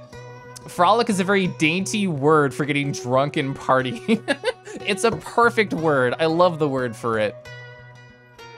Oh yeah, if you go to MFF, go to 3 dots. Is it a dot and 3 dashes? I thought it was 3 dots and a dash. Either way, there's a tiki bar there and it's really cool because they had there was like a book to the left of this photo that was all about the drinks there.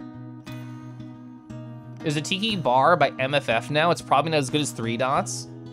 What was the most embarrassing one? I do not want to talk about it. I refuse to talk about it on the internet. 3 dots and a dash, yeah, you know. It's Trader Vic's. Also, Scouter, hi, hello. Hi, hello. Second most? Let's see, I know I texted a couple like Twitch people, like I texted Cinder Collie, and I'm like, I don't text you enough, but I want you to know that I care about you and I think you're cool. I texted them that. Let's see. Oh, so yeah, this was around like 3 in the fucking morning, which to reiterate, I've probably never stayed up past 2 a.m. in my post-high school life. So I'm already tipsy and I'm like dying because it's so late and I'm never up this late. So I went to my room at 3 a.m. and I started to read A Silent Voice. No, I have not seen the movie. I've not seen the movie, but after I binged all of like To Your Eternity, mostly on the car ride, a little bit at the end of the night, I'm like, oh yeah, people talk about A Silent Voice. They say it's really cool. It's by the same author, I'll try it out. I like ate this up. I destroyed reading this manga. I didn't fully finish it during my, 1 hour drunken haze of reading manga on my iPad. But it is actually amazing. For people who don't know the general gist of A Silent Voice, I'm gonna describe it to you, and then if you don't know about it, you'll probably ask yourself, why the fuck would I want to read that? So Shoya right here, this character, this is when they're more in a high school age, but it actually starts when they're younger. When they're younger, Shoya is sort of a bully, and Shoto right here joins his class, and she's deaf and she can't hear, and the class has to make adjustments for to help her fit in. Spoilers, actually not spoilers because it happens immediately, but she's immediately bullied by Shoya, and he's such a piece of shit to her. And she eventually has to leave that school because she's getting bullied so hard, mainly because of our main character right here. But the interesting part comes when they grow up, and he's like, hey, I realize I was actually a really horrible person to you, and I also have no friends, and I really want to try and change and be better. I actually learned sign language during those years off while I was trying to learn how to be a better person. Can we become friends now? And that's the very basic gist. I'm leaving out a lot of details, but it is incredibly sweet. It's incredibly sweet. And yes, I need to see the anime and the movie, whatever it is. I need to watch it. Thankfully, a lot of bullies grow up that way. Yeah, it's very true. Kinji's correct. Yeah, after all that, he was incredibly isolated and nobody wanted to interact with him. I think the manga did a lot of really interesting things, and I'm very curious to see how they animate it. I'm very curious. Also, I went to bed at 4 a.m. Woof. I've never fucking went to bed at 4 a.m. in my life. So yeah, that was the Frolic night. I sent a bunch of embarrassing text messages to people who I think are cool. And I chatted with cool people at the cabin too. and I rested my head against my husband's paws, and I got this photo taken of me, so it was a great night. He was adorably tipsy. I'm never fucking tipsy, chat. I'm never tipsy. This is rare form. This is rare form. Hey, you know what else is rare? Wednesdays, my dude. Also, Grey Wolf, hi. Hi, hello. Pillows. Hey, I woke up at 11 a.m. Holy shit. I never wake up past 10 a.m. So yeah, I woke up at 11 a.m. because I went to bed at 4. And also, when I first woke up, I looked at my hand and I'm like, what is this? How did this happen? I mean, like, I remembered after the fact, but me just, you know, getting up out of bed and staring at my hand is like, oh, how did that even get there? The answer is I asked Kagi to draw something on my hand, and this is what Kagi drew. So yeah, but I still think it's very funny that I had no idea what that was for at least a very brief moment. Tunic 2, the mystery of the ass tattoo. Also, Teal, hi. Oh my God, chat, have you ever had waffles that were made with like a carbonated water? I had never had that before, and it was really interesting. They were so crispy and super delicious. Look at how like thin and crackly they are. Oh, it was so good. There was so much good food. We had the crepes the day before, and now we had the carbonated waffles. Oh, so nice, so good. Yeah, I'm starting to feel the sleepy. I'm starting to feel the sleepy. I wonder why. I wonder if it has to do with waking up at 11, or going to bed at 4, woof, or, you know, because I was tipsy. And this goes back to one of my pre-cabin anxieties. I had never had a week-long trip before, and in general, I would consider myself a more like introverted style of person. So by like Wednesday, I'm starting to feel the general sleepiness, and you can tell just because I'm having less stories to tell as the week goes on. That's not because less is happening. It's more because I'm becoming a more and more sleepy boy. And all I want to do is just cuddle and sit on a couch and talk about my feelings. I know the fizz waffles, oh, they were delicious. Fizzy waffles. Oh, so yeah, here's a 3D print of the Proto-Roo. This is on Bangaroo's like equipment. Actually, so this picture was right here when we were all coming into the cabin. There's like a speaker playing music, welcoming everybody, and this is like the little mascot. It was very cute. And here's like a better photo. You can see like it's almost like a little like see-through with the light coming through. I was happy with this little photo. I know that was my energy delta on these last few days at the cabin. Oh, and here's Zima. Oh, look at this amazing photo that Freeze took of Zima. Holy shit. So that's Zima's otter head. And I think, were these Frazzie's wings? I think these are Frazzie's wings, but it was such a beautiful combination. Such a beautiful friend right here. Oh my God, look at them. They gave very good hugs. They gave very good cuddles. The boy was confirmed. You can't see it here, but I think it's a very smart setup. The way that these arms work is there's like a strap. There's a strap like going behind the back, connecting the two of them together. I thought that was really cool. Also, this sort of just shows you, this is only like one section of the very open like foyer of like how large this cabin space is. I spent almost all my time in this sort of corner of the room. Oh my God, second husband ass? Wow, I doxed him twice. Yeah, they were very fluffy, very cuddly. The art bird, the art bird. Oh, so here's a good plushy friend. I doxed your feet. Oh man, I should have blurred them. I should have blurred your feet. I gotta pixelate those beans, yeah. So look at this cool friend. Certainly nothing could happen that would be interesting or funny. Oh my God! So yeah, there's just a very chonky zipper on this friend to reveal a second friend, which I think is so cool. Enhance, okay, Nathan wants it, we're enhancing. Okay, we're going away now. But yeah, I love this buddy. They're so cool. I had never seen a plush like this before. Arms, ass, and feet. Too late. I can recognize Zima in a crowd now just based on their feet. Oh, so fun fact. the Unreal Airs also apparently work with an iPad. This was a very like interesting discovery. So like Bangaroo had the glasses and they're like, I wonder if this works with an iPad. And they went and they plugged it in and they're like, I wonder if I can have like a secret chat on my virtual reality glasses while I'm using my iPad. What if I'm on like a plane and I wanna make sure I have secret conversations that nobody can see? The answer is yes. If you have like AR goggles, essentially, you can thank Woods the Wolf for being so real, and also thank him for letting me play Sifu on his computer machine. Also, hi, hello. It was fun hanging out. Oh my God, Zuna got a gingerbread with the syrup, hell yeah. Steve is pretty awesome. It's really cool. Woods is really good at it. This is absolutely where AR is going. It certainly is, and I think it's very fun. I've never like interacted with something like this. I've only like vaguely heard ideas on the internet of like, this is what AR could do. And to see what it could actually do was so rad, it was so fun. Also, we had a fancy wine and cheese time. I had to make sure I did the tildes correctly.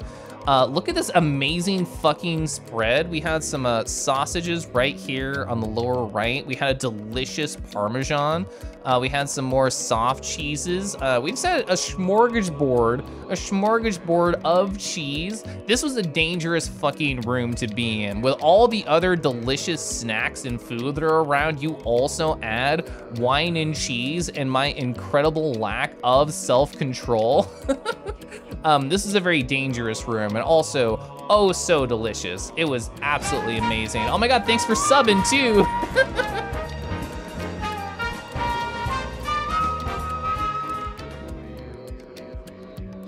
You can't wait for the day where you have glasses like Cookie and Ned's Declassified. I don't know those, but that's fun. You'll have a good cheese and cracker spread, maximum fanciness. Yeah, it was so nice. I really enjoyed this spread up. What you can't see is right outside this photo with, there was like half white, half red wine. So if people wanted like a sweeter experience or a drier experience, all the options were there. And while it was not advertised on the bottle as a bubblegum wine, there was definitely one that just tasted almost purely like bubblegum, which is very fun.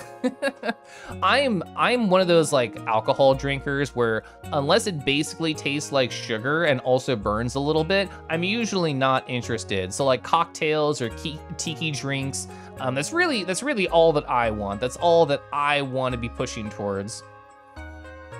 Yeah, it was very fun though. It was delicious. Oh, so here's a funny, stupid story for you. In this same room where the wine and cheese was happening, I came back later and E at the cabin was holding like a wine glass and it was just full of blue stuff.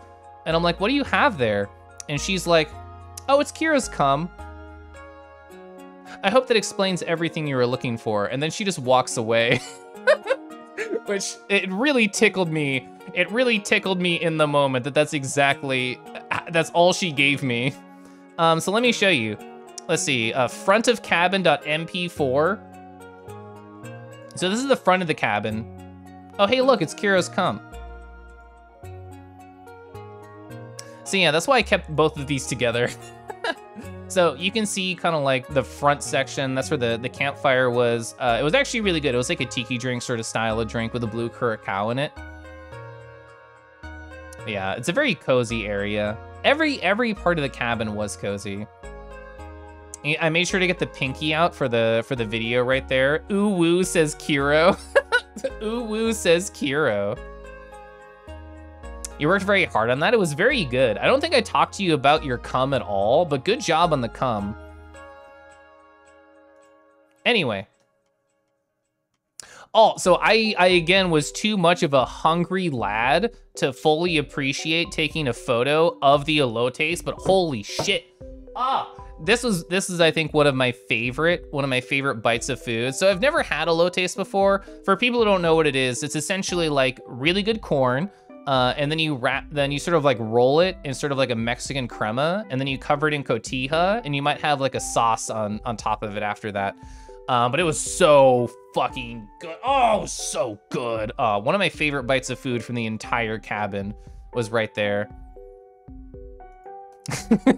I don't think I talked to you about your cum at all, but good job on the cum. You know, things you say post Grindr meetup, right? That's a normal thing to say. Glad that I got to try them. Oh, I felt absolutely blessed to be able to try it. Also, Gurg, hi. Welcome on in. Oh, I didn't even mention that, Zima. I don't even know when the fuck that happened. At some point during cabin, let's see. I'm over here just like sitting on this couch and I'm like, wait, that's the Midnight Rooftop song playing on loop. And over in like the wine and cheese room, which we use mostly for alcohol and music, they were just playing the Midnight Rooftop song from VR chat just on loop over and over. Which, as everybody here at the cabin at least has some amount of VR chat experience, all know that song all the fuck way too well. Oh, technically, you think Judah made the drink? It was delicious and blue. I know Judah made like the Monday Tiki Punch, and I think Woods made the more like lemonade one on the other day. Just because my interaction with E and her saying this, I'm like, it must be Kira's. It's named after his cum. Oh, so also in the wine and cheese room. So after dinner, people are saying like, oh, you know, we should all go take a shot for cabin. And my husband was off to the side, so I go grab him and we go there. And most everybody's already prepared. They had poured like some type of drink and they were ready. And him and I were like scrambling like off to the side. They're like, what can we even get that like we'll even enjoy? So we see like a rum bottle, like Myers rum, and it's like, okay, like that's fine, that's good. So we both get a glass. We both have a little bit in our glass. And I say the stupidest thing. I say all cabin. I look at what he pours me and I say, no, you can give me some more. And then he does. And then we all do the shot for cabin at the end of a count. And to our horror, Scuff and I realize what we just had was not actually alcohol. And as Woods just said, it was actually fucking, I think it was like Demerara syrup. It was just pure sugar. It was literally a shot of like syrup because it was put into the rum bottle and then the label had rubbed off. So we just thought it was actual rum. So him and I were like, we just consumed so much calories and our tummy's gonna be so unhappy because we took a whole fucking shot of like maple syrup. So that was us. And yes, in fact, our tummies did hurt the rest of the night. I think because of this. Yeah, it was like the fancy, I don't know how to spell it. So if I say like syrup, Demerara or something like that, I don't know. Hey Google, fix it. Yeah, here we go. It was this. It was Demerara syrup. It was like this. We just took a shot of like this. So that was our tummy troubles the rest of the night. Yeah, and that rum punch was strong, was very good. Yeah, Woods made the Tuesday one. Let's see, so that was Wednesday. Next day is Thursday. For cabin. Taking a shot of maple syrup is normal for cabin trips in Canada. The Yiffy margarita was dangerous. Oh, it sure was. It sure fucking was. Oh, I liked the mimosas that were 90% champagne and then orange juice for color. Oh yeah, so my husband, being the beautiful person that he was, he made French toast. He made challah, and then he made French toast out of that. He let it age for like a few days. I think he made this on like Monday, and then he cut it up on the Thursday. So this is like the pre-cut up right here. Look at how beautiful these are. Gorgeous golden brown. He also made cookies. He had some like chocolate chip right here and then also chocolate chip with nuts. And he also had his monster cookies, which he loves to call them monster cookies. They have like oatmeal and they have like chocolate chip chunks and they have M&Ms and they have like a little bit of peanut butter in them. Absolutely delicious cookies. They're very fun. Here's a picture of my French toast, just covered in syrup and whipped cream. So yeah, like I keep saying, there was a lot of fucking good food at cabin. So that was one of the pieces of good food right here. You had so many, I sure did too. You showed your partner that the bread and they were drooling. It was delicious. It was so good. Because I'd been eating so much, I really only had like 1 piece, but I know a number of people had like 4 or 5. The best part was Scuffles making cookies with your pans and the sheets you brought. Your car on the way home smelled like cookies on the way back. Oh, I love hearing that. That's great. He does. He makes very good cookies. He's good at everything, I keep telling you. So, I think the funniest joke of the cabin was said by Zima Otter, surprising literally nobody who went. So, like I just talked about, we just had French toast with the challah. Boof is French, so Zima was like, hey Boof, do you just call this toast where you're from? And that I think is the funniest thing that was said all cabin. Scuffles French toast, you almost kidnapped them? I'm sure he wouldn't have minded. You don't remember? You had a lot of good funny jokes, Zima. Oh, this did happen this day. We made some bacon and then I ate it out of a dog bowl, which is how you know it's an actual furry party. You broke my heart, Zima, says Boof. Oh, so previously, pretty much only Zima and my husband were like doing any fursuiting things. Pretty much everybody else waited to Thursday, including myself. And I didn't get any photos of them, with shame on me. Well, we have photos of all the suits in a second. We'll get to that very soon with the drone pics. But so Fizz got in suit and he was just walking around and he just kind of like laid on me and it just gave him lots of good pets. And anytime somebody walked by, I'm just like, hey, come pet with me. And we just kept petting them and they just kept like, almost like, you know how when you pet a dog and their hands do the thing while they're on their back? It was basically that level of like fursuit snugglies that were happening, which is very adorable and very fun. Zima telling Bang flight simulator. Oh my God. I was not around for that one. Yeah, see, Scuffles says you can kidnap him. Scuffles is always trying to get like more people to come to Kansas City, and if we need to have kidnapping on the list of things to do to get people to come here, well, that's cool too. That's fun. So there were 2 drones that were brought to the cabin along with a lot of other cool technology. Hey, look at this. This is a drone picture of the cabin. Look at it. Look at how cool this is. I kept showing photos of like what the back view looked like, what the front view looked like, and just sort of other parts of it. This is the top-down drone picture view. Look, we're just lost in nature right here. We got trees all about, the very dangerous hill in the background. And you can see we're all right there. This is me right here. I actually can't tell. There's like just a couple of pixels. The Kangi Manor. There were, in fact, a lot of kangaroos at this manor right here. Yeah, anytime somebody called it a cabin, I didn't want to say, it's kind of like a mansion. But you know what? It kind of was like a mansion. Hi, Chris. Hi. Oh my God, Chris is flying over. I can't believe Chris flew over the cabin and took this beautiful picture right here. You're playing Blossom Tales, the Sleeping King. What's that about? I don't know that one. Kangaroos make the best kidnappers. They do just hop away. Anyone can just kidnap a Zuna, but don't tell you as your Zuna's free. You can just take them, you just pick them up. You just take them. You gave away your brains? Well, if you give away your brain while you're in the air, you might fall down to the ground. You should wait till you're on the ground first. Also, hi. So yeah, we had fursuit pictures with the drone too. Also, I didn't know that drones just kind of sound like a swarm of bees. I didn't know this, but that's all I could think about while the drone was flying around, is there's like a flying swarm of bees or flies or something. That's exactly what I thought it sounded like.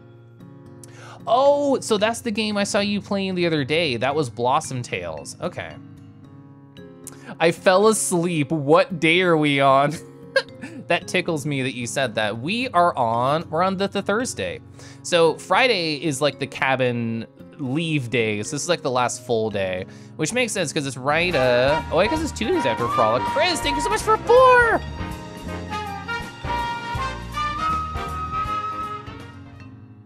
Oh yeah, this happened. Oh yeah, this happened, and this happened again. Oh my God, thank you so much for the 4 months. I super appreciate it. So there's 2 games in the series, the one from 2017 that you're playing. Oh, it had a sequel that came out, interesting. What was, oh, so Lena's Inception. Lena's Inception is also like a really cool Zelda-like Link's Awakening. I really like Lena's Inception. You know, so I like fursuit pictures with a drone. So there was another person with a camera like down on the ground that was retcon. Oh, and here's me, I'm right here. That's my husband. This is some mystery person right here inside of Scuffles. But this is the drone picture of all of us just like staring down at the other camera. This is the more like, oh my God, we're all looking at the drone and we're all blind with our fursuit heads trying to figure out where the camera even is. Aside from Zovit, who perfectly knows where to look. Oh, so you might not be able to tell, but this character makes an appearance right here. Can you see? Do you notice? Do you see where Skelly is? Can you find Skelly in this photo? Let me zoom in. So Sockfox unfortunately got into an accident on the way to cabin and was not able to like fursuit. They had to be in a wheelchair, but we wanted to make sure they were part of like the fursuit photo experience. So Skelly right here kindly enough agreed to wear the fursuit head. And you know what? You can barely tell. I had to like zoom in and show you that there was a literal skeleton right here sticking their leggy out. Glad they could still make it? Absolutely, 100%. It's a stunt double, yeah. You gotta try Lena's Inception soon. I think it's really interesting. Also, Stirring, hi. Hi, hello, wow, we mentioned things that are zombie adjacent and then Stirring just appears? That's crazy. Also, hi. Also, Knives, hi, hello. Monaco, yeah, look at them, so fluffy right here. We had so many good friends. I had not seen a lot of these like suits in person before. Oh, there's Minz looking very cute. They were fun to get to know. This was the friend that I cuddled with for like an hour. Oh, they were so cute too. Nazo is adorable. Look at Zima right here. Zemo's very cute. Oh, there's Kegi. Always so fashionable. Look at all these friends. Oh, well, here's a better shot of the skeleton. I forgot I had this here. Coffee, hi. See, here's a better shot of the skeleton right here, including the fursuit papas over the skeleton papas. Rue, hi. Oh my gosh, you were streaming. You're doing the oxygen not included? Hell yeah. If I had only timed that perfectly to get your head over the skeleton. Welcome on in. I hope that was lots of fun. I'm going over my cabin trip. We're on the Thursday, so this is not gonna take as long as I thought to get through. But yeah, so look how cute they are. They're so fluffy. You can barely see it here, but the shading on their fursuit was actually so incredible. So you can see like those little like little cutout right here for the patterning on the character. Very, very handsome. I also just love the silver and orange and the scarf, so cute. Oh, well, thank you so much for surviving that advertisement, Rue. Hi, hello. Yet another unreal expectation for men. Yeah, so you can tell they did not have much to eat during the cabin. We kept trying to give them like, you know, bacon and French toast and crepes and all those things, but it just went right through them. This is the peak twink performance. Oh, I know. Fluffy face, skin and bones. Well, actually not even skin. You gotta lose that weight too. Look at these fluffy friendos too. I had never seen any of these suits in person before this trip. So just very, very fluffy, very cuddly, all super duper cute. So chat, how many people know about Cinder the board game? So the reason I saw people playing this is I overhear, so we just fucking dragons right on the floor here? And then I saw people playing Cinder. This game has been on my radar. I still haven't played it yet, but it is very cool. Did you know it's a dating dragon board game. So this is the cover right here. It's spelled Cinder, just like this. Very cute, very adorable. You gotta live fast, burn bright, that's my motto. Hit me up and we'll start some fires, hell yeah. So yeah, you get to date a dragon. It's literally a board game where you get to date a dragon and try and not get burned. Literally the perfect board game. Oh, so I actually, I DM'd Cinder earlier today, chap, because I'm like, have you ever heard of this game? You get the data dragon. Yeah, you get the chance to data dragon, you take it. I don't care if I could get burned on the way. You've only just met this game and you love it. Hi, Tater, hello. Skeleton keg chugs were cute. I only heard of that. I did not witness the skeleton keg chugs.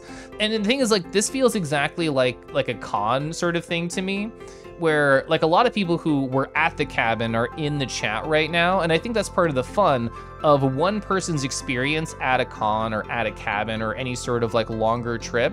Everyone's gonna have a different experience from each other just because so much is happening, which I think is very fun. I think it's very cool. I like that about cabins and cons. Zima just dumped booze on you, 0 out of 10 poor. I mean, I saw some of the pours that were 90% head. Dating dragons is kinda nice. It is kinda nice though. It's so nice. So Fulner, there's apparently an app called Polycam, And so a lot of the times Nathan in the chat right here, standard Nathan 00, was like modeling different parts of the cabin, like all these like intricate inside things that are right here, such as Zima's feet. He was just modeling those.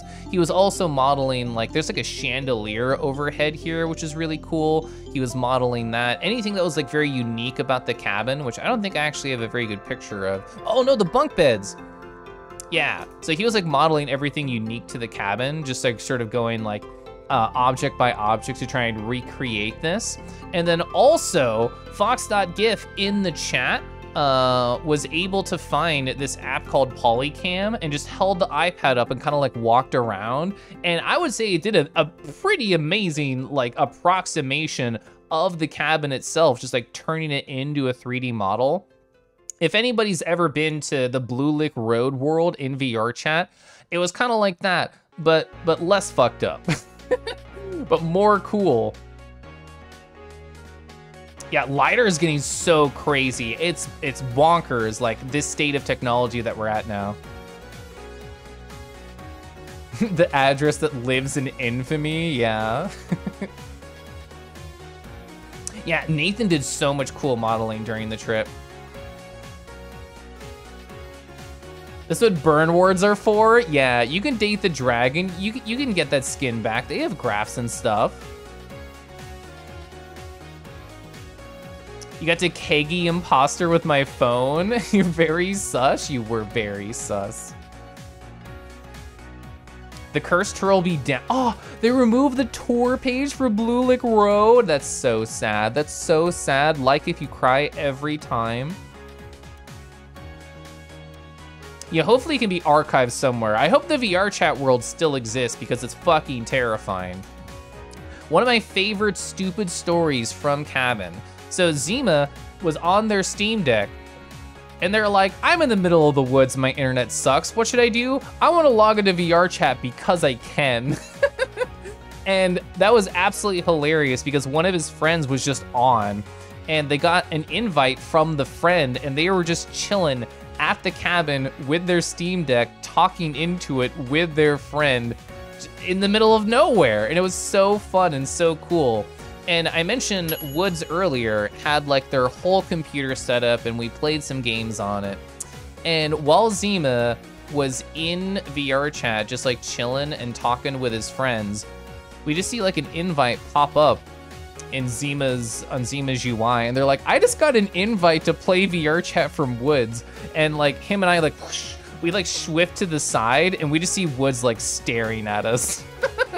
So the fact that they both like did stupid VR chat shenanigans while we're in the middle of the woods in the middle of nowhere very much tickled me. I thought it was incredibly adorable. Yeah, I'm shook. I'm shook that like, how well it did. They could just have a conversation in VR chat while we were on like cabin Wi-Fi, which like with like 20 plus people connected with it. Not that most people were using it. Most people, the internet for most people was taken up by VR chat, I think. but it was super adorable. Also like this, oh, you can see the gaming rig in the background right here. That was Woods' computer. Look at this, it's a bird kiss right here, a little Nami Nom. Bird kiss onto Zima, super cute. Oh, hey, DJ Scuffles. Hey, Scuffles in chat, are you taking requests? Can you take requests, hon? Can we play whatever we want on your cool machine right here that you definitely own? But yeah, this was Bangaroo's setup, and this thing was like always going. This thing was always bumping and thumping, even into the deep AMs. Which is really cool. Like, I don't know anything about, you know, DJ stuff or what any of these knobs do. I just know something cool when I see it. Just like these orbs. Look at these cool orbs. These would like pulsate with the music and change colors and stuff. You can, but your music is bad. One of the most adorable thing. Oh, he just said it, good. So one of the most stressful parts of playing music for other friends is getting over how self-conscious letting other people hear your music makes you. I think that was probably the most self-conscious part of the entire cabin for you, hun. It's very squeaky music and you're here for it. The best part of cabin is no neighbors to wake up. That's true. Like, even at like 10 p.m., 11 p.m. in the AMs, we could hear like woos from like a different cabin farther away, which I thought was very funny. That added to the charm, I think. Also, hey, look, we have other friends around too. So, you know, here they are walking around, maybe making a mess. And here we got the hero of the story, the Scuffles rat, gonna clean up. That's not true. Even though he's wearing a maid outfit, he's definitely not doing any cleaning. But yeah, there was a lot of very cute, fun suits, and we got the latex friend right here. Quite the outfit. It sure is, huh? It sure is quite the outfit. It looks great. I think it looks great. Oh my God, we had hibachi dinner. Oh, it was so good. I think, so the elotes was absolutely top tier, one of my favorite bites of food. The steak from the hibachi was probably the numero uno top bite of food that I had the entire cabin, which given how much cool shit that we ate at this cabin adventure, you know that's incredibly high praise for any of the food that was there. Stop making me hungry, you already had dinner. Oh my God, Reno, hi. Yeah, it's been a whole week. It's been a whole week. We're already on to Thursday. We're mostly done with the cabin trip recap. Holy heck. Yeah, I was, during the cabin trip, I was using my Telegram save messages a lot, just to like take note of like funny things that happen and stuff that I wanted to remember. So, and I'm glad that I did that, because I didn't always have like the emotional space and I guess the quietude I would want to like sit down and actually journal. But yeah, they brought like an actual like hibachi flat top, and we helped them pull it to the back. Like so right over here where I doxed my husband's ass, this is where the hibachi setup was, like right over here. There we go. And then we also watched Tank Girl. Did you know that Tank Girl did Booga incredibly dirty? This is an actual screen cap from the movie. Why? I could be so much more handsome than that. This is the Rue content that existed in the 90s. So yeah, this was the movie. This is Booga right here, looking incredibly unhandsome. This is how he looked in the comic. So you know, it's a particular style. It's 90s furries, but still a downgrade. We cannot say that this is that. This is not a one-to-one comparison. Where are the, now it's Hollywood in the 90s. Why are you so afraid of giving somebody a long, beautiful snout? Hollywood be like, this is a werewolf, this is a cat, this is a kangaroo, but they're all this. Yeah, they're all this. They're all gross. They're all not handsome. There was occasionally, so it was my first time watching Tank Girl, and it was very much like a bad movie night sort of setup where people were mostly making fun of it. But it was my first time experiencing it, and occasional animation little tidbits would pop in the movie, and you get to see more of a handsome kangaroo, at least for an incredibly brief second. So that did give me a little bit more energy to get through the movie. Bosa, hi. Oh my God, welcome on in. I'm sorry you had to come into this fucking face right here. I'm sorry, and we'll move on. We'll move on. It Looked Bad was a fun movie. Yeah, it was a lot of fun for sure. Whoever was like the main actress right here, she did a great job. Sorry that I cut your face off for my Booga photo. Replace Booga with Kelif, all is good. I would date me. Oh, how can I slash delete? How do I slash delete a message? I actually don't even know how. I don't even know how to time you out. I've seen your face. Don't compare yourself to this, Bosa. Also, Jar, hi. Also, I went to bed early, you know, early smiley face. It was only 2 a.m. This is actually the earliest bedtime that I got, not counting like the day that we left. Yeah, Lori's very pretty. Even though we can only see her forehead here, I promise she's very pretty and a very good actress. And her energy is exactly, I think, what Tank Girl needed. Also, it's Friday now, whoa! So, just like cons, you know, like Sundays at a con where people are like slowly leaving, it's that same kind of energy at Cabin. It's not as bad because there's still a group of us going back to like the main city in Ohio that we were all hanging out in. But still, like over half the 24 people were leaving that day. So it's a slow, sad energy. I'm not gonna zoom in on all these too far, but what I will do is bring some context. So where was that over here? All right, so I'm gonna keep this low res. But we had a nice we had a very nice whiteboard that was filled with a bunch of photos from Cabin, and so many people would just walk on up to the board right here and just start to sniffle because it was all the memories. It was all these days over here. There was the actual physical photos that were taken with this Instax camera, and they were all printed out and put up here. And Kagi had a bunch of extra film, and they just took a picture of Curly Fidget just to celebrate the 3 months that they've been subscribed to me. Kangaroo, thank you for being new less than 3. Oh, well, thank you for being here too, Curly. I hope things have been very good. I actually haven't caught up with you in a bit. I haven't caught up with anybody in a bit because I've been gone. But I hope you've been well, friend. But yeah, it was definitely bittersweet to have the slow, sad energy of people leaving, and literally the high school scrapbook of different photos of all the good times that happened from the times at Cabin. Oh, it was so sad. You were all on board the story until you heard the 3-month sub. I have to try and connect everything to the sub sounds. Kelif popped out of existence for a week, now brings stories from the outside, TM.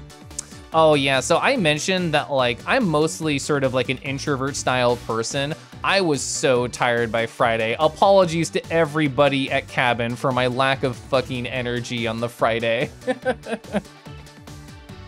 As we walk on, Ruse forever! That's exactly the chant that we had. That's exactly the chant as we locked up the cabin doors. Oh, so yeah, like I mentioned, Scuff and I are so dead. Neither him or I are used to staying up that late or used to drinking or doing drugs at any higher level than our once a week sort of thing. So we are in fact pooped, as they might say. And we went back to Zensha because I love showing it off and I love talking about how cool and wonderful Zensha was. And I actually just remembered something else about it that I forgot to talk about. They play video game remix music. The second time we went, which is the day that I'm talking about now on the Friday, they were playing Zelda remixes just in the background of the tea shop. Literally perfect spot, literally perfect area. Yeah, so we went back. I don't remember what I got the second. Oh yeah, I got okonomiyaki, which is delicious. I haven't had okonomiyaki since I went to Boston 4 years ago, until I went back here to Zensha again with people. But that was really fun. It was absolutely delicious. I love that place. Best job ever. If I could somehow like just take Naki to Ohio, that's the first thing I would do, is take them there. Oh, so after we got back to Kiro's spot, oh, these are connected. After we got back to like Kiro's spot, we all just like took a nap in the telly room, which was actually super nice. It was very needed. I think all of us were very sleepy lads and individuals. So we just had a group nap time. We had the Sleepyville. So that was like an hour-ish nap, just all sort of piled up there. And then afterwards we had meme videos on the telly. Oh, here's my second favorite silly story from Cabin. So I don't have a, yes I do. So Frazzy is a cool, wonderful person. And it was my first time like getting to know them at the cabin. I've seen them in the group chat, and like had very like vague interactions with. My first time actually having like conversations and hanging out with them at the cabin, and I like them a lot. They're very fun. They also got us the puppy chow and the bowls. I brought the bacon for that one. But so like when we ordered pizzas, they were like, okay, I'm gonna just pull up the cameras, make sure they're gonna be making the pizzas correctly, make sure they're doing everything good for all of us. So we had like the spy on the inside being like, all right, they're doing a good job here. They might be cutting a corner there on the pizza making, but it'll come out all right, it'll be good. And he like inspected these with essentially a fine-tooth comb as soon as they were delivered. He's like, okay, is this good? It's going well, yes, good. All right, this is all edible, everybody. I've cleared it, it's all good. We can all enjoy the pizza now. So very cute, super adorable. I definitely wanna hang out with him again. Also, this is all that we had. This is super good. We had a cheese pizza.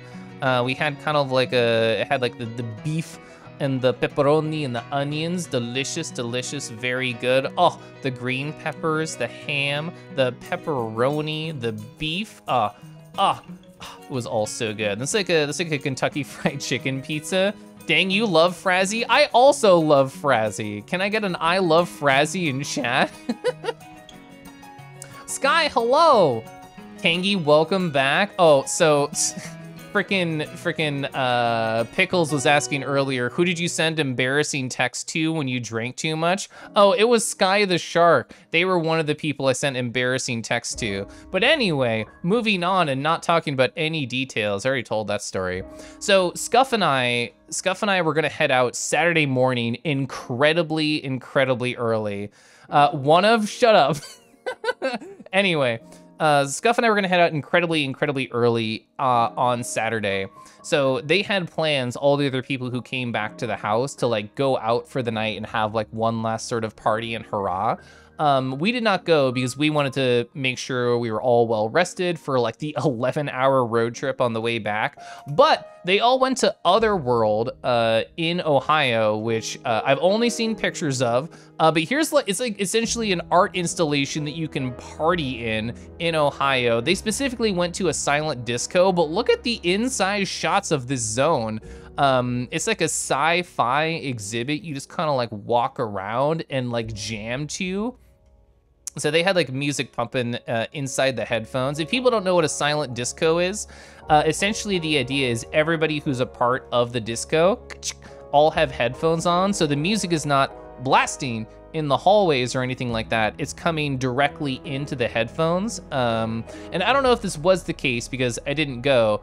But I know Kiro mentioned one of the other silent discos they went to. You could like tell what radio station people were listening to, or sorry, what set they were listening to based on like the color around the edge of the headphones. It's like, oh, you're on the red station. Let's all dance with the red station crew. Oh, you're on blue. You're on a totally different vibe from us. Frazzy mentioned there was like a whale you could crawl inside of. So here's this. Apparently it's a picture of the whale you can just crawl inside of if you oh so choose. But yeah, it seems very neat. The next time I go to Ohio, it'd be fun to actually explore. You love that concept? It's so fun. It looks kind of wild. It looks kind of wild, huh? So yeah, my Friday was essentially low energy and being sad that it was over, and a lot of fucking pizza. So that was essentially the entirety of my Friday right there. So the silent disco was a lot of fun. It's sad that we weren't able to make it. Share some pics with you in the Telegram. Hell yeah. Yeah, if we weren't so like zazonked from the week, I think we definitely would have been excited to go. And also because I woke up at like 4 a.m. Why? I don't know. I didn't set an alarm. My body's just like, I hate the fact that you're sleeping right now, so I'm gonna kick your side and wake you the fuck up. So that was me. So I just like read manga in the bed because my brain was such a jerk to me. And we had an 11-hour drive back the way home. I woke my husband up at 7 a.m. I just kind of like poked him. I'm just like, hi. I know you wanted to get an early start, so I'm poking you right now. So we probably got on the road around, I think maybe like 7:35 in the morning. So we ended up making pretty good time because we got back around, I think like 5 p.m. or so. So maybe a little bit later, but either way, it worked very well. So in the morning when I couldn't sleep, I actually went and I finished reading A Silent Voice because I woke up at 4 fucking a.m. and then I was very sad because the trip was ending. And also, if you know how A Silent Voice ends, you know why I was even more sad. It's a very sad manga. It's not like To Your Eternity sad. To Your Eternity, I think, hits a little harder. I think A Silent Voice has a nicer ending. It ends on a high note, 100%. Tiny Drago would be proud of me. I love to hear that. I love to hear that. So what I read on the trip home, and again, my husband powered through and didn't even need me. He didn't even need me to take over like anything on the car trip, on the car ride. He just did the whole thing. So I read a bunch of Blue Period. Hey chat, do you know anything about a Blue Period? Let me tell you about it. I'm not actually caught up. I'm like 30 chapters in. But it's a really cool, adorable premise. So the character right here on the cover, they're kind of a punk. The way that the manga starts, it's like him and his high school friends just like in a sports bar, just like drinking alcohol and like going home a little bit tipsy and one of them throwing up. So he's like that level. He doesn't like bully anybody. He's not like Shoya from A Silent Voice or anything. But you know, it's more his style. He's like, he gets pretty okay grades. He actually gets above average grades. He's like rank 4 in his class. So he knows how to study, but he doesn't really care about anything. He doesn't have many hobbies. And like many punks, he takes an art elective and he says, this is gonna be such an easy class. I'm gonna get free credit. I don't have to do shit. And while he's in this art class, on the last day for an assignment to be due, like something triggers inside of him and he's just like, you know, what if I actually tried on this assignment right here? So they had like 4 days to do it or something, and he started like doing something on the last day and like it ignited something in him, and he's like, wait, what if I think art is like interesting? What if I think art is like fun? What do I do now? So this thought like consumes him for like a couple weeks, and somebody at the school, they basically convince him to join the art club, and he changes his entire life trajectory. He's like, my goal now is to get into art college, a very specific art college that's like hard to get into. He's like, I've never really drawn until now. I have 2 years to prepare for the exam, and I'm gonna take it so seriously. And my favorite part about this manga is that he is an incredibly mediocre artist. He is not amazing. He's not talented, quote unquote. He is just average. But you know what? He tries really hard. He asks a lot of questions, and he finds motivation in a lot of very specific things. So I think Blue Period is incredibly interesting because you're following the story of an average artist who tries really hard and has a lot of supportive people in their life. So it's a very much like oh, I could start doing art like that, and I could start learning just like this character's learning. And it's very adorable, very cute. To recommend me, I don't know that one, Soso no Firen? I don't know that one. More punk than Kangi? I'm so not punk at all. You hear the manga's pretty great, anime too? The manga gives you assignments you can follow along with. Yeah, you can. You hear a lot of artists talk about this manga. It gave them a surge of motivation. I'm one of them. I'm one of those people who got a surge of motivation. A nice hop. Pretty good. That's an above average hop right there. So let me show you some like screen caps that I thought were funny. So this is a feeling I relate to so much. Like after I make like a really poppin' piece and I'm like, I'm so cool. I'm an amazing furry artist. I could do no wrong. The next time I sit down to draw and I have to draw a cake with sprinkles with chocolate icing, I think to myself, how did I even make that last painting? How did I do this thing that I think is really cool? Can I even be on the same level as past me? This is the feeling that I know very well. Oh, this is the feeling I know well? I'm gonna turn the art I create into art that I like, because this manga, it's written by an artist who very much knows her shit, and she knows all the like emotional pitfalls that like you can fall into. And this one right here, I feel like there's like ebbs and flows during the art process, where sometimes you're on a high and you can't do anything wrong and you're making like all the cool shit and you're very excited. And then you get to these low points where you're like, why should I even try? Like everything I make fucking sucks. It's all ugly, whatever. And after a low point, this character right here, the main guy, is like, I'm gonna turn this art that I'm making into something that I like. And it's a really good emotional journey. Oh, all these panels hit so hard for me. So my instructor at prep school, she told me that what I was missing was the ability to be self-centered and fun.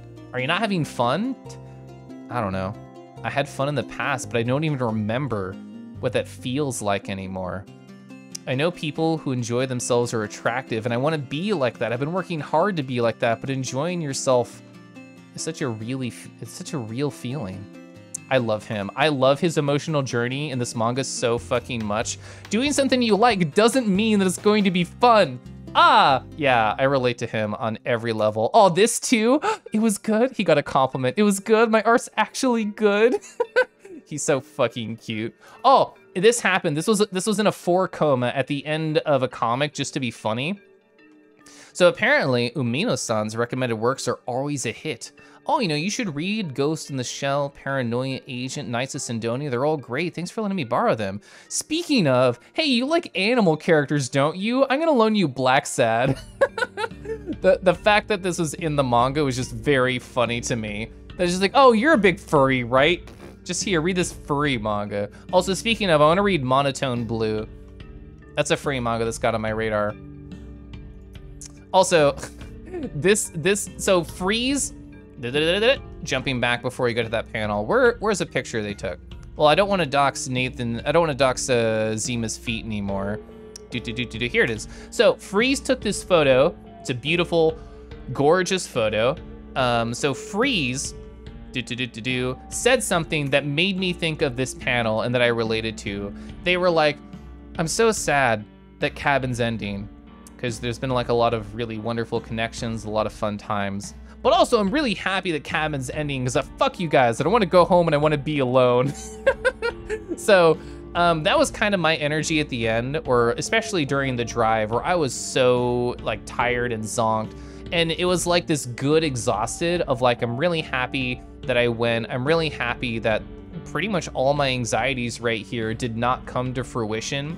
Like, yeah, I got a little tired near the end. I ran out of my social energy, but aside from that, I think it went really well. I made a lot of good connections. I got to know people that I already knew a little bit, a lot more. I got to meet a lot of like really cool new people and spend like a bunch of time with them. I got to have a lot of fun conversations and make like two plus hours like worth of memories right here just from saying yes to a cabin trip. But also, I'm gonna go home. I don't want to talk to anyone. Me too. That's why I did not stream the past couple days, where I'm just like, bro, I need some time to recuperate, to recover, to just get some of my me energy back. And let me tell you, I'm glad that I did. I'm glad that I didn't stream the past couple of days, even though I was excited and I was putting together my pure ref and everything, and I wanted to talk about all these feelings and all these memories and all these moments and everything. But I didn't really feel like myself the past couple of days until yesterday night. I just needed that time to charge back up and to get back on my checklist life. I love my checklist life so much. And thinking about this cabin and thinking about my anxieties going into it. What is this tiny one? Oh yeah. I think the next time I go on like a really long trip or like a cabin trip, I have like notes for myself that I wrote down in my little bullet journal of like things that I think I could do better for me to make sure I feel like, I don't know, more outgoing and more confident, more like myself. I didn't really take the time to like meditate or journal or do yoga or all the good like morning things that I think sort of are the glue that keep a lot of my like energy and power together for socializing. And I think I didn't because I'm like, man, there's so much cool shit happening. I don't want to like go isolate myself or whatever. And I should have just found like a quiet space. Like I could have even just walked out to like the front of the cabin spot and just been like, I'm going to zone now. And just take that time for me. And I think that's my only regret, is not taking more selfish time and trying to always make myself like around people and have conversations. Gotta keep that kangi meter high. It's so hard. It's so hard. There's so many other kangaroos around. You were awesome. I'm glad I got to meet you. Yeah, so like Woods and I met in heavy quotes. We met at Anthrocon for like 5 fucking seconds. So the cabin was a really great way for me to, you know, spend more time with cool people like Woods. Like we got to talk about video games and we got to play video games. And so there's a cute moment that I didn't actually talk about, and then I'll catch up on chat.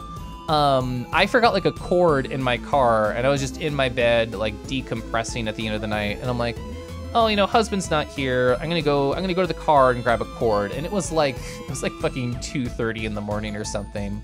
And Woods was by the fire and there was still like a little bit of heat coming up. So I just like sat next to Woods at like 2:33 in the morning. We just talked about life for like a little bit. So that was a great moment from the con that I didn't talk about on the board. All right, now I'm gonna catch up on chat. There's nothing wrong with taking the time to recharge. Like normally when I go to conventions, I can just like put it off a little bit and I'm like, yeah, whatever. Oh, I got energy, it's fine. For a whole fucking week, I think I should have been a little bit more selfish. Hello, did you miss anything cool? Sorry, you missed everything cool. I'm sorry to say, Gleonger. The cabin looks comfy. Yeah, let me show you, Sky. Oh, let me play the video again. I'm gonna make myself smaller. Is it this one? It's this one. So for people who missed it, like Leonger and Sky, here's like the outside view of the cabin where all the food stuff was. So that was my morning a lot of the time, was this incredibly beautiful view right here. You do that all the time at big friend gatherings? Yeah. That's totally fair. But like not streaming right away and stuff. Oh yeah. I don't have any regrets about being super selfish as soon as I got home. It looks so American. It's very fucking American. I can show you the front of the cabin too. I also have a video about that. But yeah, it's very Ohio, which means it's beautiful and it's super green and very open. If only I'd read Blue Period before and not after. I'm actually happy that I read it on the trip home. And this will lead back to a few other things I wanted to talk about. So that was the trip. That was the trip. Saturday to Saturday, a whole week right here. So let me talk about some post-trip stories, things that have happened since I've gotten home. So, because I read like a bunch of Blue Period, I actually got very inspired, just like Rumble was saying right there, that, yeah, like I want to do more cool art stuff. So actually I came up with a little art exercise list of just like digital paintings that I want to do. And for people who haven't seen, where the fuck is it? So here's my current journey of digital painting on my iPad. So we can tell which one I'm proud of. We can tell which one that I think I did a really good job on. But I want to start like doing more like exercises and stuff, because as a self-taught artist, I've kind of just piddle-paddled around and accidentally found success a lot and was able to make probably thousands and thousands of dollars over the years on art. So that's pretty cool. But I feel like doing some actual like exercises and sitting down and trying to figure out like what can I actually improve on and push myself. And so I'm gonna say a phrase and you might think, oh, Kelif, don't talk like that. I don't mean it in a bad way. I think my art is kind of plateaued in this past year, and I think I haven't really grown much in this past year with art. That being said, I still like my art. I think my art's great. I still feel a lot of joy when I look at my own pieces, especially when like I can draw a friend's character and just throw it off to them and be like, hey bro, this is you. And I'm very happy that I can do that. But yeah, I do think I've kind of like, I don't know, stagnated, plateaued, whatever word you want to use. And I want to start kind of like pushing myself out of my comfort zone. So I have one last trip this year. And it's gonna be late October. I'm gonna be visiting a high school friend of mine just for a weekend. And from here, actually I started 2 days ago. From 2 days ago until I leave, I'm gonna be doing like a study, a digital painting of just like a bunch of different things. I have like mountains, I have river views, I have flowers, I have animals. I have a lava lamp, that's the one I did today. So yeah, I'm just gonna do a bunch of art exercises and learn. I gotta get better at values and color. That shit's so hard. So P3, because I see what Chad is talking about. So I learned earlier today, to my dismay, the default color profile in Procreate is not sRGB or CMYK. It's in fact P3. What the fuck is P3? It's a color profile that looks pretty nice, but most standard monitors aren't attuned to P3. They're attuned to, you know, RGB. So I was like losing my mind. I was losing my mind earlier when I exported my lava lamp painting to my computer, and I'm like, this looks like shit. Why does it look so bad? And it turns out because the color profile is not natively the same. So I learned that. I learned that today. Don't worry though, you can use like Photoshop or a different art program to just change the color profile after the fact. Did I major in art? So I went to school for computer science. So all this stuff right here. Oh wait, I have another picture of mine. There we go. Here we go. So like all of this art right here, I just learned on my own time. Have I technically taken an art class in high school? Yes. Have I technically taken an acrylic painting class and a drawing class at a community college? Also yes, but I did not major in it. This is 90% plus just self-taught from the internet. I definitely missed some chat. Both the be selfish bit and all the blue experience thanks to Kira. That's very funny, Rumble. Thing you're most impressed is Kelif can read in the car and not get sick. I don't get motion sick for like anything. I'm very lucky in that respect. Can't wait to do stuff like that. You were supposed to go camping this past weekend. I'm sorry that didn't happen for you. You mean find like new techniques and style for yourself? I kind of just want to push myself and try different things. I think I've just been in my comfort zone for over a year, I think. I've been in my comfort zone. Nathan's right. I have no idea how to draw Booba on the spot. I need very good references to draw Booba. You're gonna read Blue Period? Let's go. Blue Period's so good. I'm only like 30 chapters in. I want to read more of it.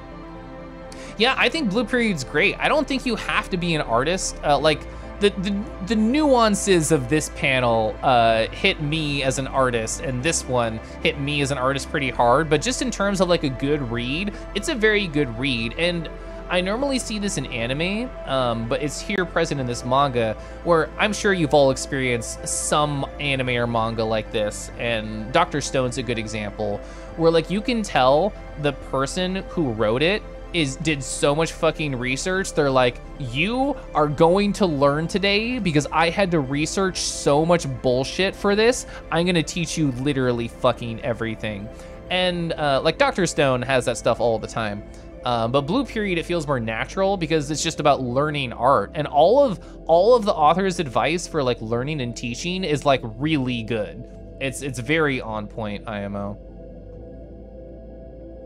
Yeah, for anyone wondering why this matters, color profiles tell your monitor how to map the numbers to actual visible colors, and P3 has a wider range. So if you show it in sRGB, suddenly everything gets dimmer and grayer. Exactly, it looked like shit. I was like, man, I can't pick colors for the life of me. And then I learned that was a problem. Is it Bully Kelf time? What the fuck? My music's getting kind of loud. That is the power of Outer Wilds. Dr. Stone is so good, it's very fun. That's a really unique perspective, you won't lie, your little peek now. It's very cool, it's very cool. Also, I thought this was gonna take longer. I mean, to be fair, I've been talking for 2.5 hours. So, but I'm almost caught up on stories. So I think I'll catch up on stories. I have no plans for what to do after story time, chat. I don't know if I'll just raid out. I don't know if I'll just put an image on my face thanks to Tater, 2 of them in fact. I don't know if we'll play some game for like an hour or so before I go to bed. I don't know what we're gonna do. But yeah, so me getting super into Blue Period and like following this character's journey. For people who don't know, he like majors in oil painting. That's like his goal. And the only traditional art I've done is sketchbook. And fucking, I did one acrylic painting class at a community college, and I hated my teacher, so I didn't learn very much. But the physical process felt very cool. So I'm gonna focus mostly on digital painting right now, and like learning about color and values, and trying to push myself in a more traditional kind of learning perspective. But I might get more into traditional art. I've been in the digital land for so long. Oh, see, you want the pointy stickers? I must have those still around, right? Let's find out. Hey chat, let's go on a journey together. Where are my stickers? Okay. I have so many of these. Oh, here's one. It's not transparent, but whatever.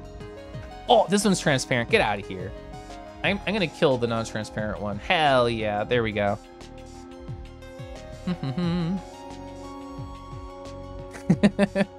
They're touching tips. Hey chat, what are they arguing about? Give me your intricate RP about what they're arguing about.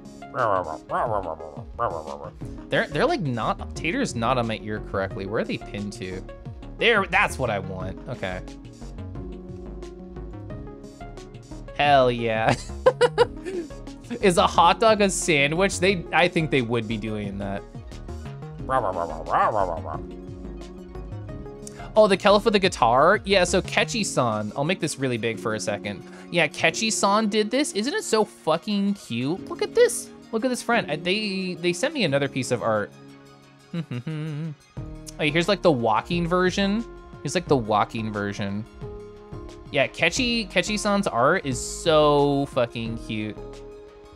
I thought I had another one around here. Well, I mean, Ketchy also did this, but it's not me. I also did that. Anyway. Ship.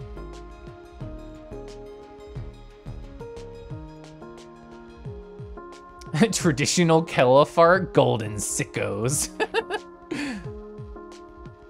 Yakitate Japan is like JoJo's for bread. Oh man, we had a lot of bread time. There was a lot of bread time right here. Hell yeah.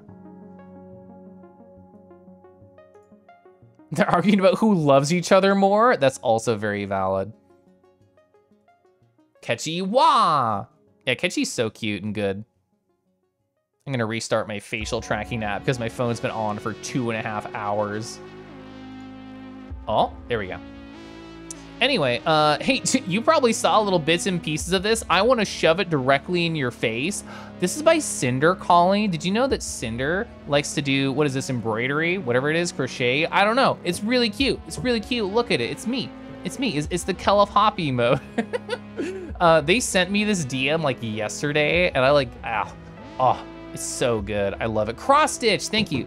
Thank you. Cross Stitch. It's so good. Look at it. They told me that whenever we're at a con together, the next time that we're both at the same one, they'll just like give it to me, which might be, it'll probably be AC next year. But as soon as they do, I'm gonna hang it on a wall. It's gonna go directly on a wall. Yeah, there it is. There's the hop emote in action. Oh, so I already shouted F-Pop out. Did you know that F-Pop was doing the cutest Halloween art stream I've ever seen? So what they were doing is they were doing like a raffle, like an exclamation point raffle sort of. Hey, F-Pop, hi. I'm gonna talk about you again. You could just do like an exclamation point raffle, and then they would spin a wheel. If you won the raffle, they would draw your character in one of the costumes, and you could tell F-Pop, oh, hey, I would like this to maybe be a sexy costume. And then they would roll like another wheel, and you would randomly get chosen if it was sexy or not sexy. It was very good. It was very fun. They did like 6 today, so they got a very fast zoomies with the art. They had some good ones. They had a friend in a cactus. They had, the best one probably was Hiccups in a sexy pencil outfit. If you're curious what a sexy pencil outfit is, I encourage you to go look at the VOD and learn how a sexy pencil outfit exists.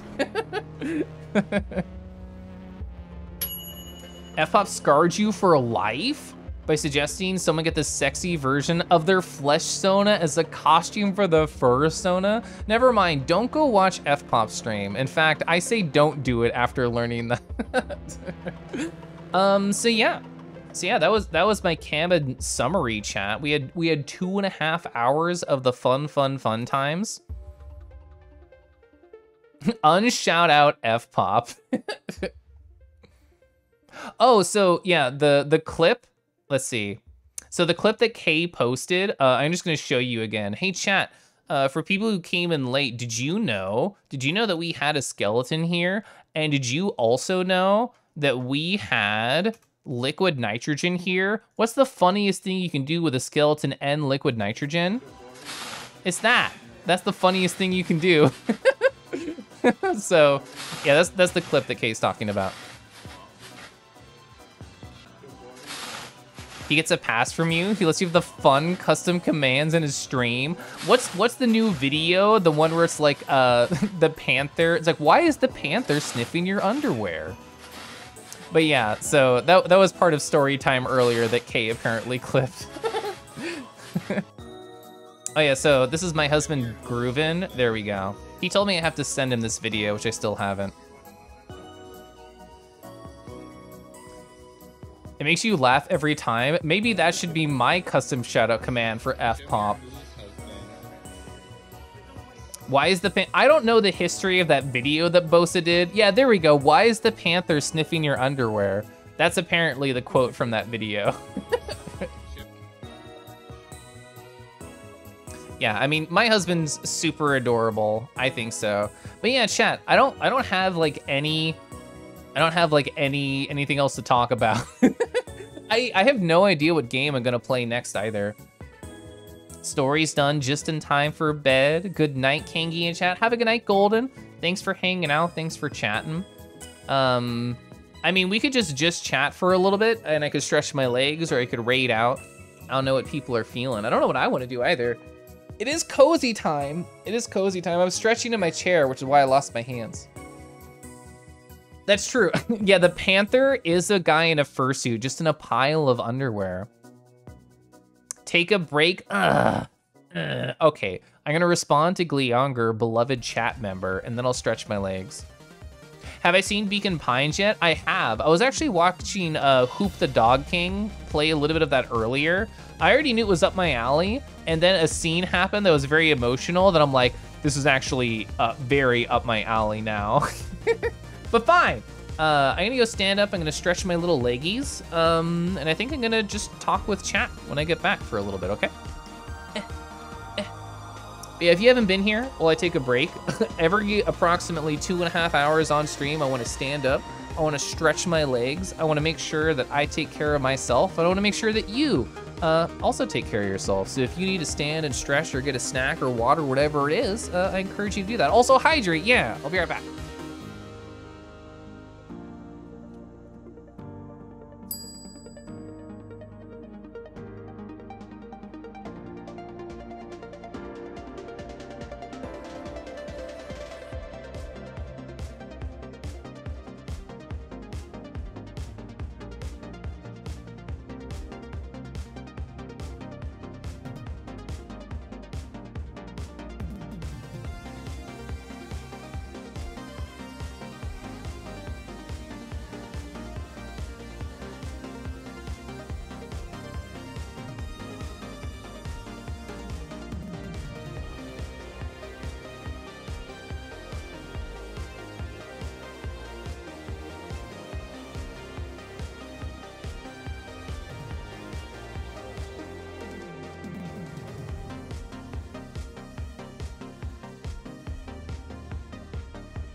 Ba, ba, ba, ba, ba. A hydrate? I should also hydrate. Did not hydrate much during that 2.5 hours of endless talking. You've been avoiding spoilers. I think I'm gonna do that now with Beacon Pines, because like, while I already knew it was a soft, furry game with cute art and like, you know, a sad story, seeing what I saw earlier today, like extra confirms to me that I'm like, actually, yes, actually, yes, this is up my alley. Splatoon has been eating up much of your time along with you, Zuna. I've still never played a single Splatoon. I've still never done that.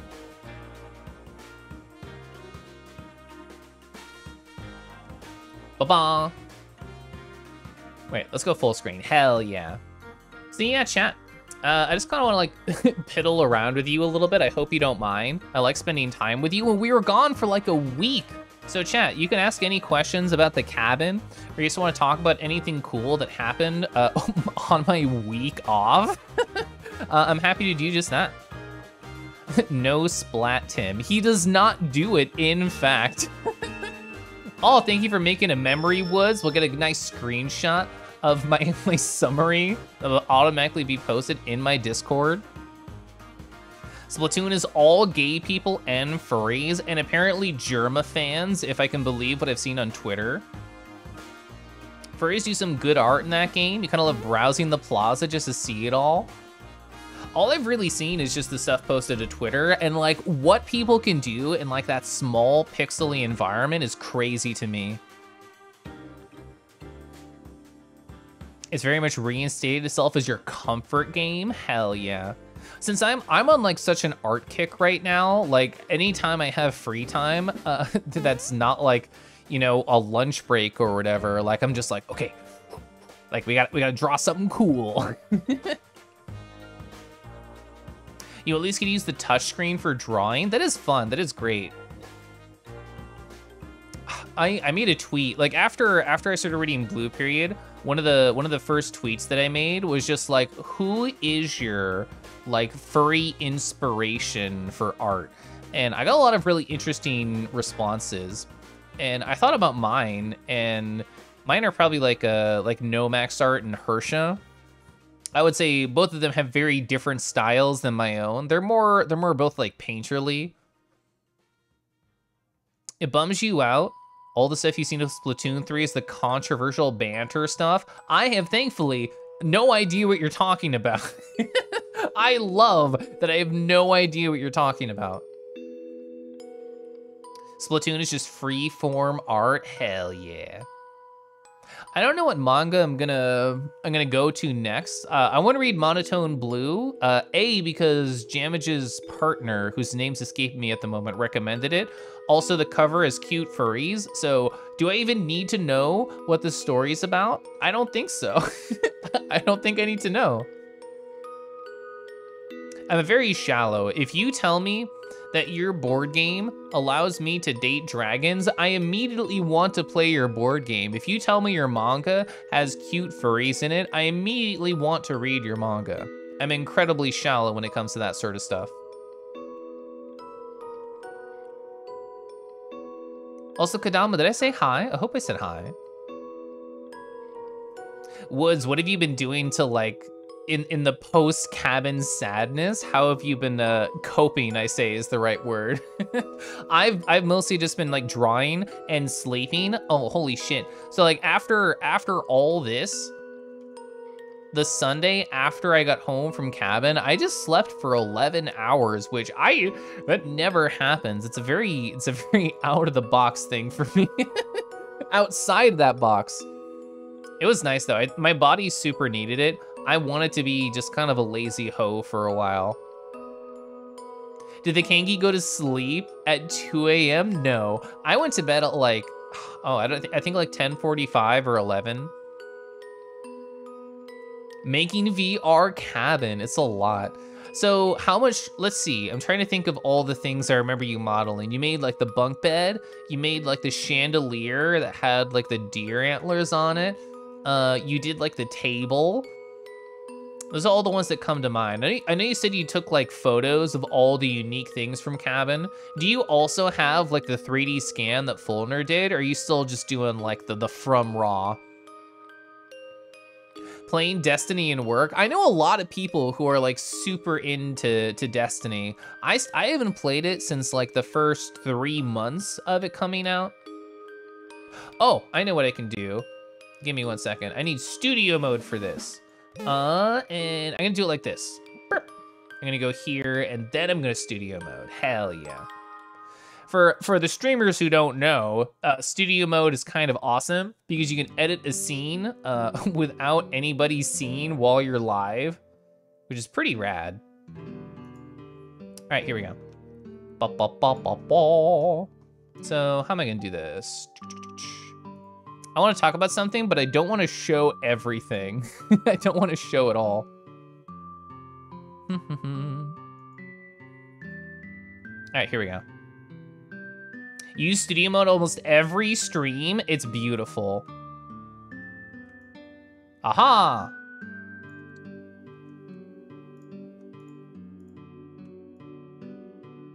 Perfect. So now if I go over here, blop. No, it didn't work, fuck. Oh well. Oh, because I'm zoomed. Haha, that's what I wanted. Anyway, hey chat. So here's my video games backlog. Can I just make this bigger? Fuck it, I'm just gonna make it bigger. Control Z exists for a reason. So here is my video games backlog. So there's a bunch of things that I have like no idea what I want to play next. So Heartbound, that looks interesting. Although, so I was researching Heartbound after I thought it looked interesting, and it still said early access, but I thought it was like a small story contained video game. So the fact they're still giving like monthly updates, I don't know. Is it like out of early access? I still saw that button on there. You'd rather it just worked. I mean, that'd be nice. The best feature right up there next to the application audio capture, no more voice meter. Isn't Heartbound supposed to be like a love letter to mother? So yeah, it seems, let me go to my different view for this. Once I Google it. So yeah, Heartbound does look like a quirky, like indie RPG. I wanna make sure it's muted. But it has like a cool pixel art style. And as far as I know, it's an emotional indie video game, which I'm all about. Look at this, terrible things are happening to this nice looking child. That's my shit. I love when terrible things happen to nice looking children. The Witness is super good. Yeah, I definitely do want to play The Witness at some point. I can show, where is it? Oh no, I guess that wouldn't work here. I have like I don't have my tablet all set up for it, but I have like a note-taking setup for when I played Tunic, and also Return to the Obra Dinn. I also did the note-taking thing for that. So I feel like that would be a fun game to like actively take notes during. You think Heartbound is unfinished, but you're not sure. I'm very unlikely to like replay video games, so if it's unfinished, I might just wait.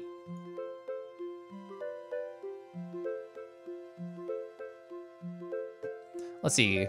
Yeah, The Witness, Fez, both those are like very similar puzzle games. Just Shapes and Beats, I think that was actually the first like Knacky Fur stream that I actively remember. They were doing like some sort of charity stream and they were playing Just Shapes and Beats. That looks fun. Oh yeah, Beginner's Guide, that's been recommended to me by a couple different friends. Of course, Crosscode. Crosscode would be a very like long fucking endeavor, but it would be fun. I'm sure it'd be fun to play Crosscode at some point. Bound's been recommended to me. I own Florence now. I bought that on like a sale. Oh, Beastbreaker, chat, have you seen Beastbreaker and the art style? Let's take a look at Beastbreaker. No, game. Oh, I said beat, Lamau. Beastbreaker game. It has really cute character designs in it.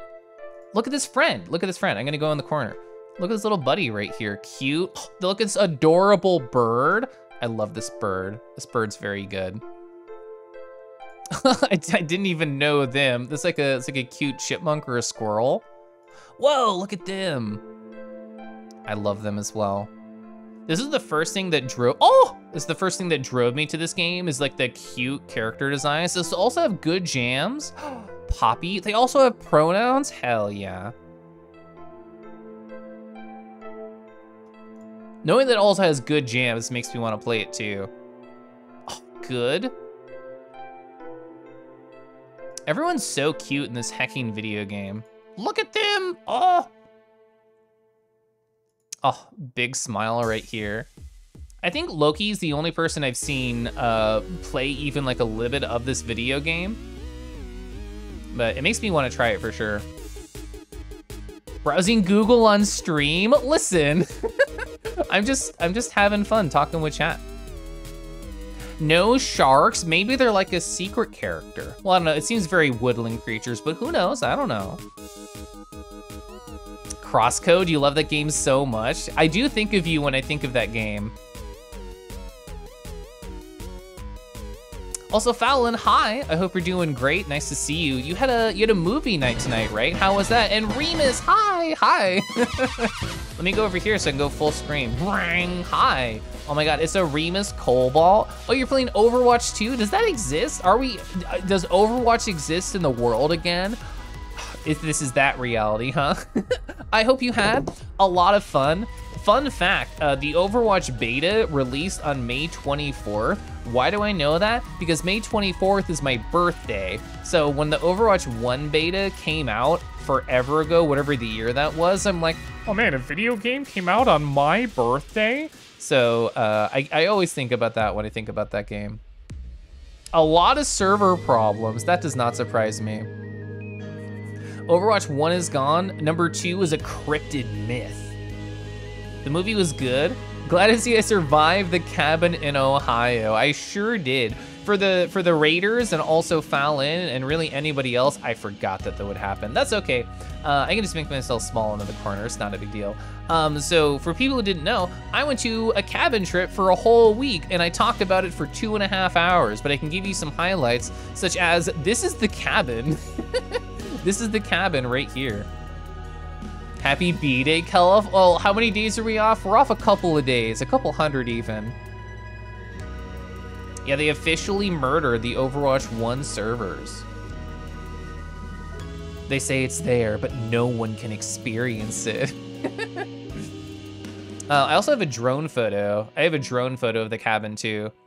Where is it? What day was that? Boom, here's a drone photo. It looks like the perfect cabin for solving a murder case in. Well, don't worry, nobody died, although somebody was dead when we got there, so that was the kind of mystery that we had. But don't worry, they joined the party as well, so. That's a nice cabin. It sure is a nice cabin. If you go to the website for this cabin in particular, it tells you that, hey, 29 people can fit in here comfortably is what they advertise. We had a total of like 24. Most of them are in suit right here. But yeah, that was most of my stream. I'm kind of like just in a just chatting mode. So whatever people want to talk about, if you got up to fun things while it was gone for a week, I'd love to hear about it. I'd love to talk with you about yourself.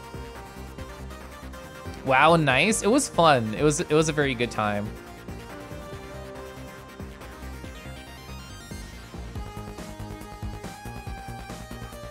Yeah, but the other thing that we were talking about is that I was just sort of going through all the games that I have in my backlog. So I want to play Air, Memories of Old at some point. I've been told on a small level, it's similar to the sense of discovery that you get from like Outer Wilds and stuff, because you're sort of like just dropped into a world, you can fly around, and you get like little bits and pieces of details. Also, it's low poly and you can TF into a bird, so that's pretty cool.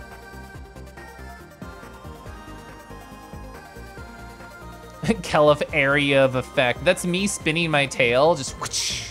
That's the area of effect right there. That looks so great, glad I had fun. I did. I know you went on a wonderful cabin trip too, so I'm glad I got my own cabin trip in there as well. Oh, To the Moon, I do want to play that. That's like a funny little RPG Maker game.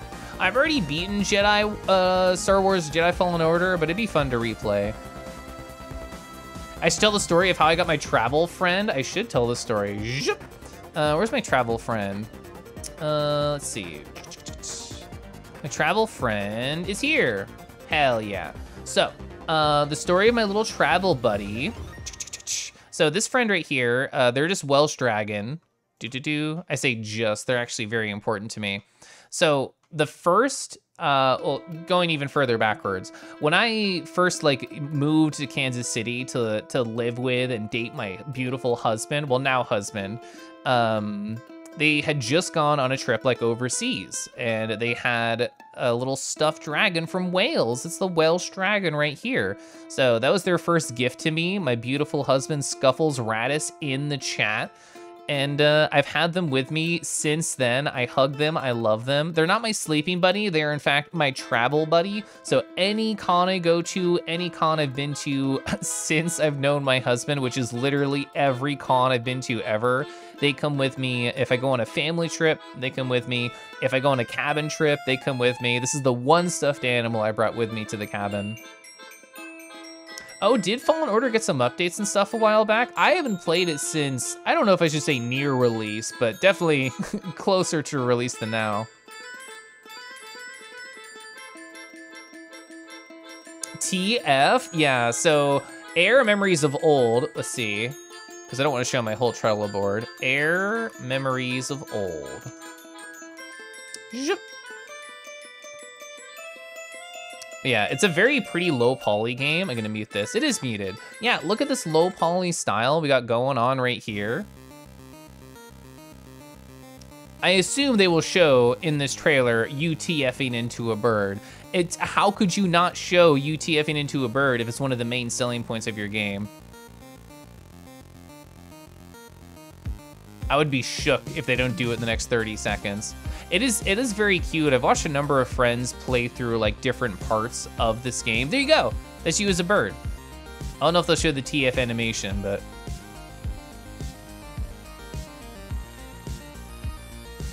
Do you have like a mental list of just bird games, Chris? Normalize bringing plushies and stuffed animals with you? Hell yeah. Absolutely agree. But yeah, this is definitely on my to playlist for the future. You don't have to sweat. Let's see.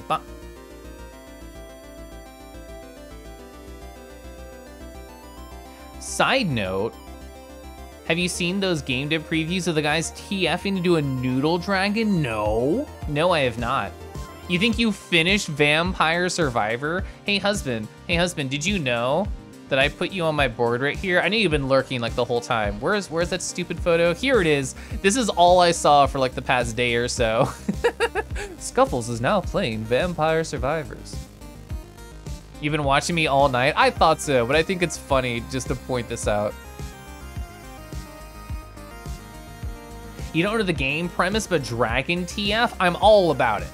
I'm all about this idea that you have thrown at me. See, I've still never played Cave Story. I've never played Cave Story at all. Have a Nice Death. I watched my friend Lift play that. That looked interesting. I own Mirror's Edge, so I should play it at some point. Sarah, your fiance and you have a rat and a hamster plush you'll take with you everywhere. They represent our characters from Wild Stars, the MMO you met on. That's adorable. We all miss Cabin, you're all just here. I did talk about Cabin for 2.5 hours. It's in the videos channel, I can check afterwards. Hell yeah. Yeah, I agree. All the selling point you need. You can TF into a dragon. I'm there, I'm sold. You know someone who is a Chua? Yeah, they are the cute rodent-like creatures from the Wild Star. I very technically played a little bit of Wild Star, but I didn't have any friends at the time who played, so it's just like me running around the interesting world. You have a bunch of corgi and shark plushes? A tiger, shark, a thresher, great white, a blahage? Hell yeah. If you can TF in general, you're sold. I mean, it's who doesn't want to be a funny animal? Oh yeah, I own Backbone because of some like bundle, I think. Backbone looks interesting to me. I love the art style. Cloud Gardens would be a puzzle game that I get stuck on a lot. I don't remember. Oh yeah, Zero Ranger is a shmup with like a story. Night Call, I don't remember that one at the top of my head. I don't remember a couple of these. Loop Hero I own. I know a lot of people I know really enjoyed Loop Hero.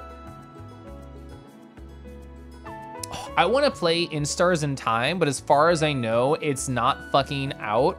It's basically like a quirky RPG that has time travel elements in it, which sounds very fun. Zero Ranger is great. It looks so cool. It looks really interesting. Yeah, this entire soundtrack for A Short Hike is so good. It's so good. I highly recommend just buying this soundtrack on itch.io. It's getting cold here. You just want fur, please TF or otherwise. Yeah, hey chat, can we all just put on fursuits and go cuddle each other? That sounds pretty ideal. Oh, fun fact, I am 1/6 the way towards my budget for a fursuit. for kangaroo fursuit specifically. So every time I get a paycheck, just slowly putting more money there. Have I done any research into who I want to commission? No. Do I have 1/6 of the money I want to spend saved? Yes. How do I put on a fursuit? You're a shark. I've seen some fluffy sharks in suit form. Gotta cuddle BF. Nice stream. We'll definitely watch it again. Talk to you later. Have a good night, Woods. Thanks for hanging out. Thanks for being so cool in person at the cabin. Life goals. Zip. Fun fact, A Short Hike music, he's popping up in the Spotify music game playlist. Hell yeah. Is there a reason you bought the game? It's so good. Shamelessly plugs your fursuit. You are incredibly handsome, Sky. It's true. Yeah, like I didn't get, I sound like I'm complaining. There was not a ton of fursuit cuddles, but I did cuddle this friend right here for quite a while. I mean, I cuddled Zima out of suit, and they were still warm. You're pretty sure the existence of dragons and the need to wear fursuits gave rise to the concept of snuggly, fluffy dragons? I love that idea. Ketchy, hi! Hey Ketchy, guess what? We were looking at a bunch of your art earlier. So I accidentally attached you, this friend right here, to my body. But yeah, we were talking about how good your art is. I can't hit this funny button. There we go. 2/3 of the group had suits. Some of them had multiple. So my husband brought 2 suits. I brought 1. I think Frazzy had at least, they had 1 full and at least a couple other pieces of other ones. And a Kigu. Boof, wherever they are here, had like 3 suits. So we had a lot of friends here. I mean, this was the only time I wore my suit, was just for fun photo adventures. You'd be afraid of bonking your noggin on those antlers? I mean, they are pretty powerful.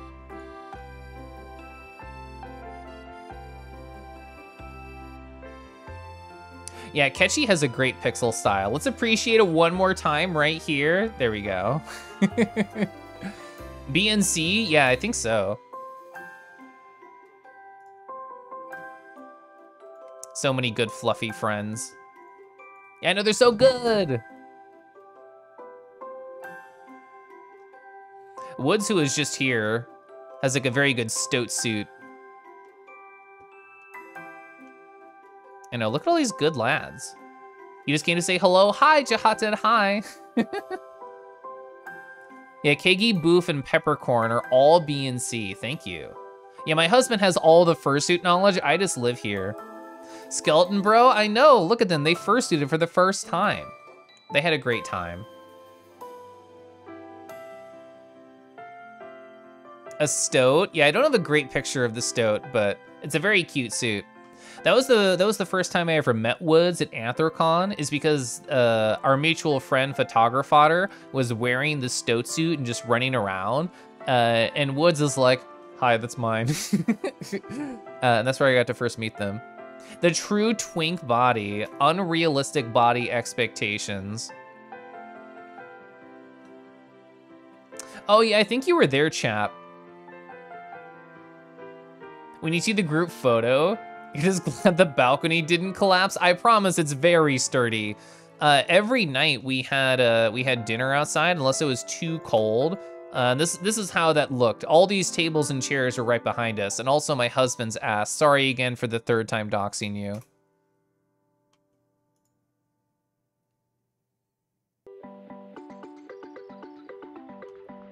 Ooh, I forgot this song was in my playlist. Oh, it's on Bonuts, of course. It's on Bonuts.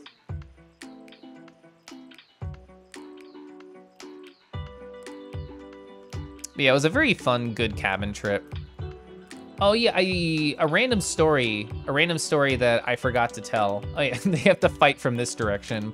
So Scuff and I texted friends about our cabin trip. We didn't say like, oh, you know, it's this person's cabin, or I'm with X, or I'm with Y. We were just talking that we were at a cabin, and both him and I had a separate friend who was like, oh yeah, you're at that person's cabin, right? And we're like, oh, okay, apparently this is more well-known than we thought. Which I thought was very funny. We were apparently at a unknown cabin event. I feel like I'm very insular sometimes. I'm like, I have my Twitch friends, I have my VRC friends, I have my Twitter mutuals, and like that's my bubble. Oh, Ketchy, do you want to put one of your art pieces right here on my face that we've been staring at recently? Blem, hi! Hi ho, how are you? You present nerds, you do. What were you playing? A new one? Has there been a DM that I should be on the lookout for? Circle of the Moon fucking sucks. I don't know that one. Yeah, let me go over here so I don't show anything real quick. Oh, it's very blobby in a fun way. Everybody will be able to see what I mean very soon. Let's see. Ba-ba-da-ba-ba-ba. You even called it Catchy Slime. Let's go. All right. So you can join me for this journey of putting it on my face, chat. Also, welcome on in, Blem and Raiders. I've been doing a cabin trip sort of recap, and I wanted to freeze right there to get another friend on my face. Let's get rid of some of these buddies right here. There we go. Aw, yeah, the catchy blob. Oh, the way they come in from like off the screen, quote unquote. There we go, they're dripping onto my shoulder. Yeah, perfect. That's so cute. Look at that friend. Look at that friend. They're so blobby. They're so blobby, look at them. That's very cute, Catchy. Yeah, it's super good. Your pixel art is super smooth. Castlevania, Harmony of Distance is Pog? Hell yeah. Also, Fleddles, hi. That's a cute emote you have right there. Oh, it's yours, little Magus. Hell yeah. A lot of sweat and blood refs. It sounds like you work very hard for the pixel art. Gonna make Catchy gloop now. What can make Catchy gloop? How can we gloop the Catchy? I mean, they've already done it themselves, but how can we gloop the Catchy? I can take a sip of the water and the tea. But yeah, so Raiders, I went on a week-long cabin trip, and it took like 2.5 hours to talk about everything, and I've just been kind of vibing with chat ever since. You can gloop Zuna. No, Zuna hates it. Guess what happens when you come out of a soul-sucking experience into something better? Well, I'm glad you're at something better now. Welcome to twitch.tv/somethingbetter. All we need is this gloopinator. But yeah, this is the cabin. This is the cabin that I was at for the Raiders. It was just a fun time in Ohio. Just a fun, silly time. I've messed up the aspect ratio of my fucking VC face capture a little bit. I think I tugged the top of it. Oh yeah, see? You can really mess it up if you tug it too much. Oh, better? Better? Yeah. And a tea reminder sounds so nice. I've been sipping on Earl Grey. I love Earl Grey. It's a lovely cabin, yeah. Oh, and something else I didn't talk about is that while both my husband and I were like chatting with different friends while we were at a cabin, I just feel like, I don't know, extra invigorated to try and like do this sort of thing with another group of friends. Because it is very cool. Like, I know I have some Twitch friends who do a cabin. This was my first cabin. And it could be cool to like, you know, scrounge up some other furry friend groups and have kind of like, I don't know, a more intimate trip than a furry con. Because this subject in general came up a lot while we were at the cabin, is the idea of a con is great. And you get to see people a lot for like 5 minutes. And then they're gone. Then they're off doing their own adventure. And if you're lucky, you get to spend like a lot of time with particular individuals and get to know them better, but that's more of the exception than the rule. So having a cabin where I can just spend like a fucking week with individuals and get to know them better was really fun. Passes Gleonger a bowl of chili. There's no fun in Ohio? That's a lie. You know what Ohio has? Ohio has Zensha, and Ohio has other worlds, so there's at least 2 fun things in Ohio. Also, apparently I know a bunch of people in Ohio now. Not only from the cabin, but outside the cabin as well. Cabin trips and stuff are better than cons for personal time with people. Yeah, like I should have taken it to heart when all those people, Hurry, had like an amazing time at the cabin. I should have been like, I want to do this. But now that I have done it, I'm very sold on the idea of doing cabins. Also, legitimately, cabins, if you have enough people, if you have enough people, can be like cheaper than a convention for sure. Where in Ohio is that stuff hiding? Well, I know both these are in Columbus, or at least Columbus adjacent. Oh, does Ohio have good amusement parks? This is my first time to Ohio, so I know like 3 things about Ohio, and that's it. Also, where's it? Let's see, let's find a dragon. Here we go. What's this one? I don't know, let's find out. Hell yeah, I'm gonna get out of the way. So this one right here is by Mutius. So they're a dragon bard, as I see right here, showing off their little posse. What are they playing, a lute? This looks like a lute. It's very cute, super fun. Love like the sconces, love like the look in the eyes of like, hell yeah, I am strumming this chord right here. Also, anytime I can see a handsome boy in a suit who's also furry, 500% win right there. More like Cutius. Yeah, you're right. They're playing a love song probably. Well, no wonder I'm blushing then. That must be why. Oh, Kings Island and Cedar Point. Somebody at the cabin did have a Cedar Point hoodie. So this is all clicking. This is all clicking together now.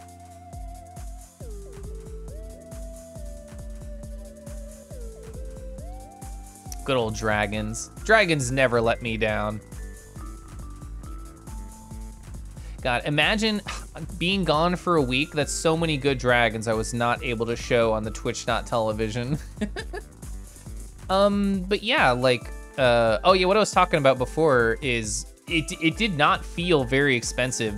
You might be enticed to say, looking at all of this and the aerial view of like, damn, Kelev, you bougie, how much money do you have? I went to 3 cons this year. This is the cheapest trip that I went on, without hesitation, including gas money, including like restaurants, including the cabin fee. This is the cheapest trip that I did this year, just in terms of like raw monetary costs.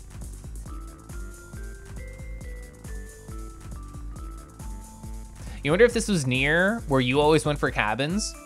Well, the only place I talked about was this, Gleonger, was the Hocking Hills State Park. Yeah, if you do have enough people, then cabins definitely get cheap. And we had 24 people, which, hell yeah, let's go. I don't remember how many people went to like the Hurry cabin or sort of like what that expense was, but I hope that wasn't too expensive for them either. Yeah, having the 24 people, it helps so much. It is. That's so funny, Gleonger. Yeah, it's a beautiful area. I mean, again, this is my first Ohio experience, so having anything like this pretty just all around was so nice. Definitely cheaper than any con. So it's more intimate, you get more cuddles, you probably get more kisses and fursuits. Like literally, why go to cons? It's such a lovely area. The last cabin, y'all had a lake with a canoe. Oh, that sounds so nice. Oh, I bet so, Reno. Like, Scuff did some cursory research. I haven't done like any research of my own about like cabins in the Kansas area or anything like really close to me. I mean, Ohio obviously has beautiful cabin spaces. I imagine Colorado does too.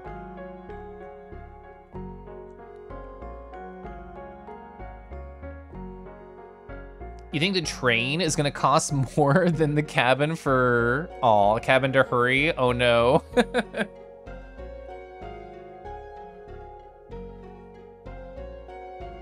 Oh, who doesn't want kissies at a cabin in the woods? To go to cabins, one must first have friends. You have friends, you silly buddy.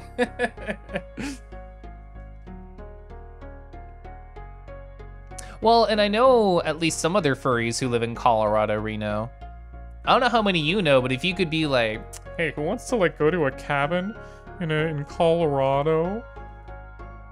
Having done zero research and not knowing what's around, the idea sounds fun. Yeah, more cuddles, more kisses, more fursuits. What if that equation sounds bad? None of it. It all sounds fun.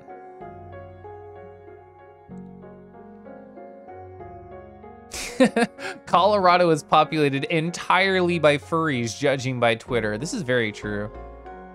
You know, a handful from the Twitter and stuff, you'd love to reach out. You lack a suit, which seems to be the bare minimum. I can't imagine caring about if somebody owns a suit or not. Gonna have it for tonight. It's been great. Love you guys. Love you, Zuna. Have a good night. A totally unbiased and random sample.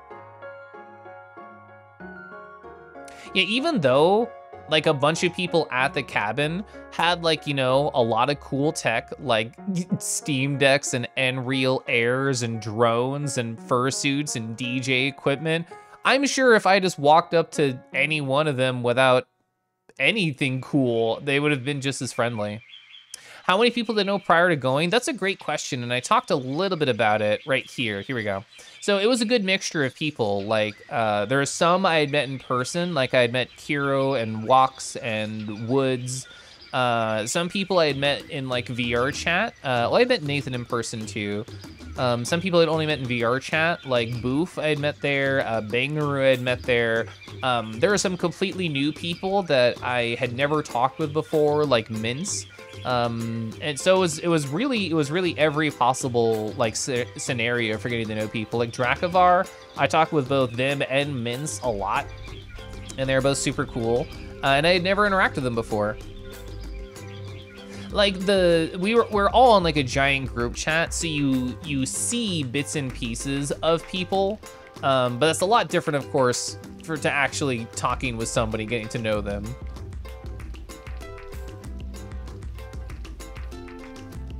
I think the hardest part about trying to organize a cabin is that you essentially have to book it like a year in advance if you want to get like a lot of time. Like this is a week. A week is a very, very long time in terms of like booking. So you have to be blue first of all, and then you have to make sure that you actually get the space like a year in advance, and then you can like put out invitations and stuff and see who's going. So there's a lot of time investment in that. If you're just doing like a weekend, I'm unsure how much like lead time you would need or want. Also, Expo, hi. Hi, hello.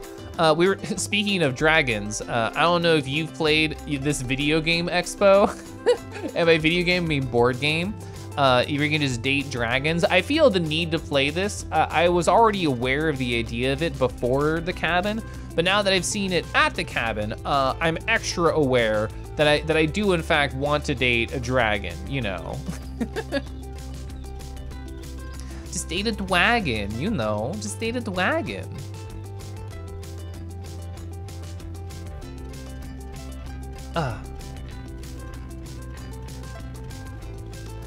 But yeah, so let's see. This year, I did the cabin trip. So, you know, it's like a week long.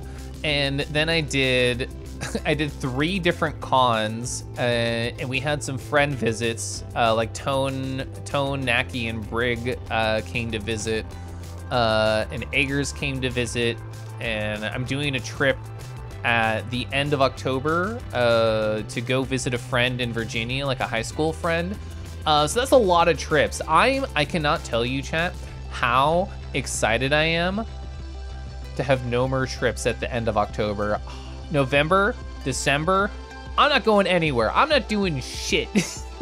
I'm gonna talk to you guys on the Twitters and the Twitches, and I'm gonna play VR chat, and I'm not gonna go anywhere. That's the goal for November and December, is to be a selfish hermit. Oh my god, Void, hi!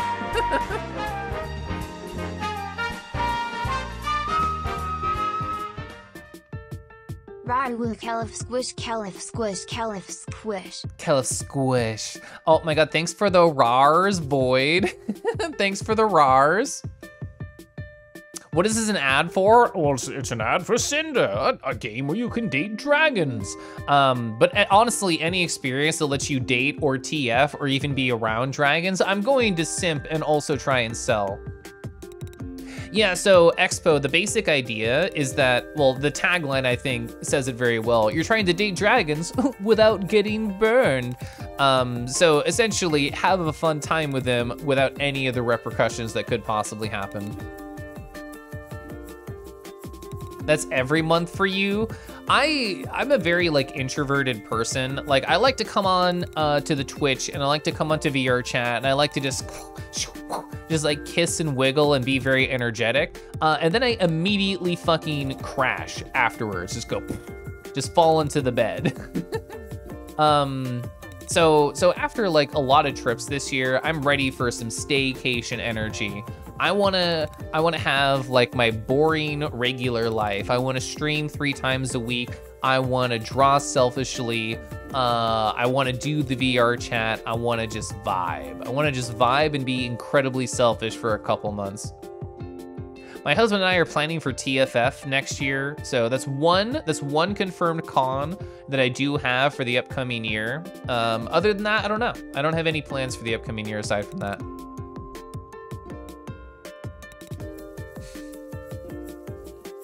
Typing is hard, I agree, Blem. Gonna miss me at MFF? I haven't been at MFF in so long. I need to go back at some point, because some friends I know are only going to go to MFF.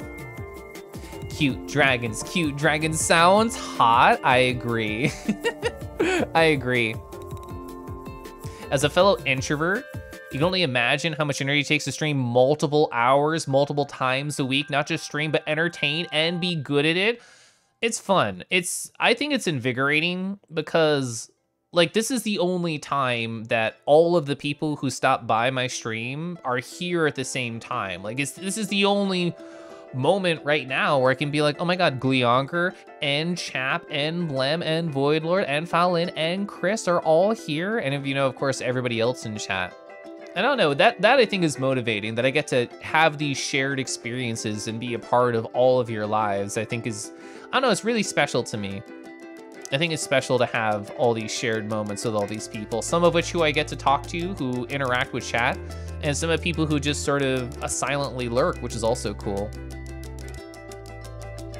Stamina building over time, that does help. That 100% helps. You're about to experiment streaming twice a week, one of which on a work night. I want to stop by at some point. Anybody I know who like stops by my channel who streams, I want to like stop by and support them and chat a little bit. And I don't think I've done that with you yet, Expo, but I want to. I want to do it for everybody who likes to stop by. You know, there are friends that are like social batteries for you as an introvert or ambivert. Sometimes you still need your own space, but all the friends you made along the way are always precious. Yeah, this is why when I drink too much, I text friends that they're very precious. It's gonna be very, I've only really been like that tipsy twice in my life, really. So that's not gonna happen often. Like the first Friday of every month, one of my VR chat groups likes to do like the drinking Friday, yay. And I occasionally stop by those, less so since I've been in Setsuna's like Twitch VR chat meetups. But occasionally I go to those, and I still don't get like that tipsy. I usually have like 2 cocktails instead of 1. At the cabin I had 4, which for me is a lot because I do not drink very much. Very much an introvert yourself. You feel drained from wanting to talk halfway through one of your streams. Aw. I mean, I have been there. I have been there. It depends on like my mood. It depends on a lot of things. Like I have a morning ritual I go through, and I have a pre-stream ritual I go to, which are very similar. I like to journal, I like to yoga, I like to meditate, and I like to go through a checklist of things that I want to do either before the start of the day or before a stream. I have like a gigantic fucking checklist before I start every stream. Basically anything that's ever gone wrong on a stream, I've put a new thing on my checklist to try and prevent the terrible thing from happening again.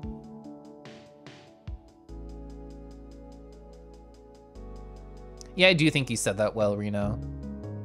You do enjoy some alcohol? I mean, I like the taste. I even enjoy that sort of like warm, fuzzy feeling, but I don't embrace it very often.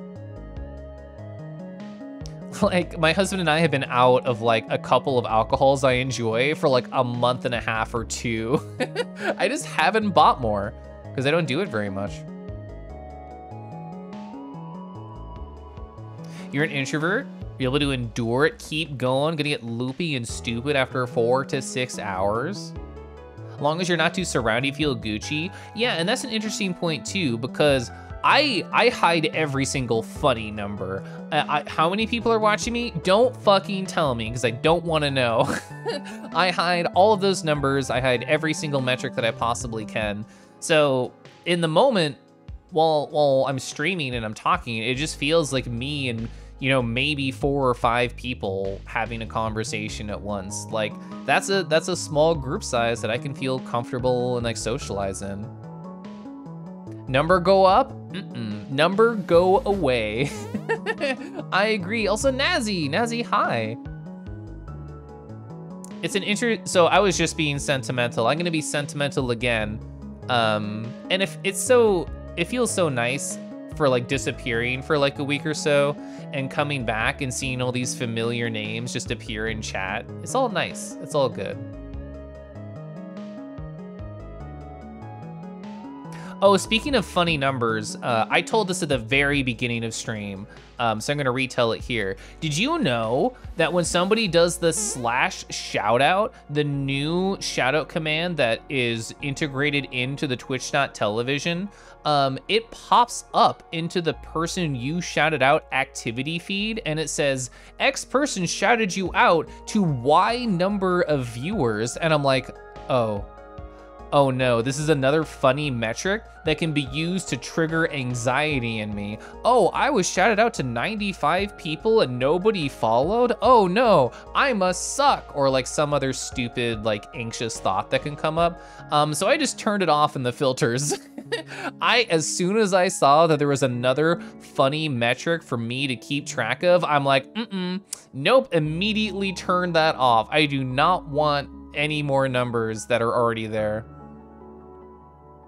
I would be fine if it didn't tell me how many viewers I was shouted out to. If it just said like, oh man, you know, your friend that you spent a lot of time with shouted you out. Isn't that nice? I'd be like, oh, they're thinking of me. That's nice.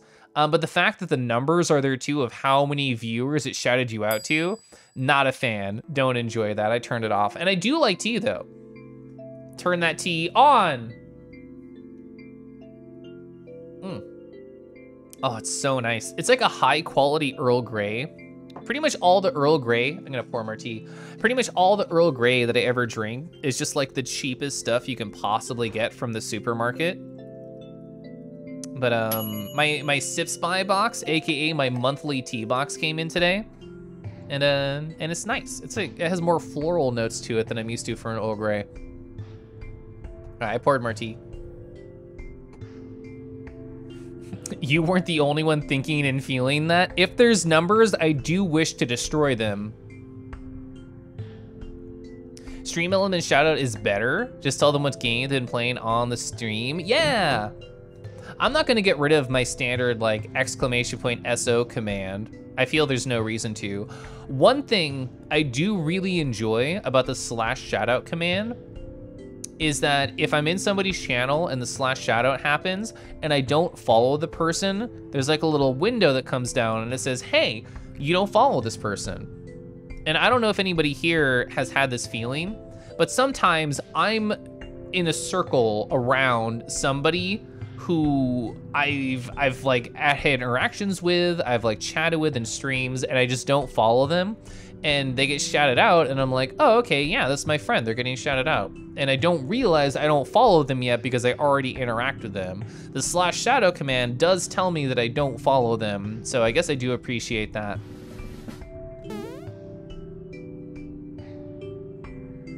But Jeffrey Bezos needs his numbers. Yeah, the follow window I think is cool. I do like that. Burning the chat points. How many chat points do people have? Like, there are some friends' channels who I lurk all the time in, especially like morning streamers so I can have on during work. Like, I have like 140,000 points in Setsuna's channel, and that's after doing 100,000 channel point bet and losing it on somebody, rar, like months and months and months ago. Hey, let's look at a good dragon. Let me get out of the way. So this is by Glowing Spirit _ right here. Absolutely beautiful. I want to be able to paint cool environments like this. This will be sort of like an end goal for myself. But look, it's got a muscly red dragon lead, beautiful wings. We can see they're like hourglass torso poking through the semi-transparent wings right here. I love the energy here, the idea of like you're just soaring like along with this fellow among the clouds. They're exploring a beautiful landscape with birds around. That's great. I love that energy. Glowing Spirit _ did a wonderful job. On some, you've had like nearly 400K. I don't know if I've ever gotten that high. Well, no, I also like to burn them. If there's like a channel that has betting, anytime I get over 100,000 points, I get like this weird anxiety of just like, this is too many. So anytime there's a bet, I just bet literally all my points if I'm over 100,000, then it goes back to being small and I'm happy.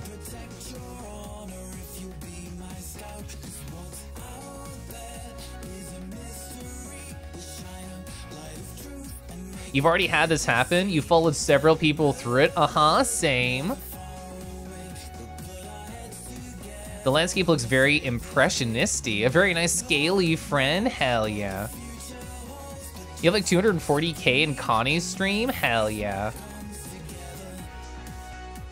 God, I love that there's so many good, well, A, good dragons, and B, dragon appreciators.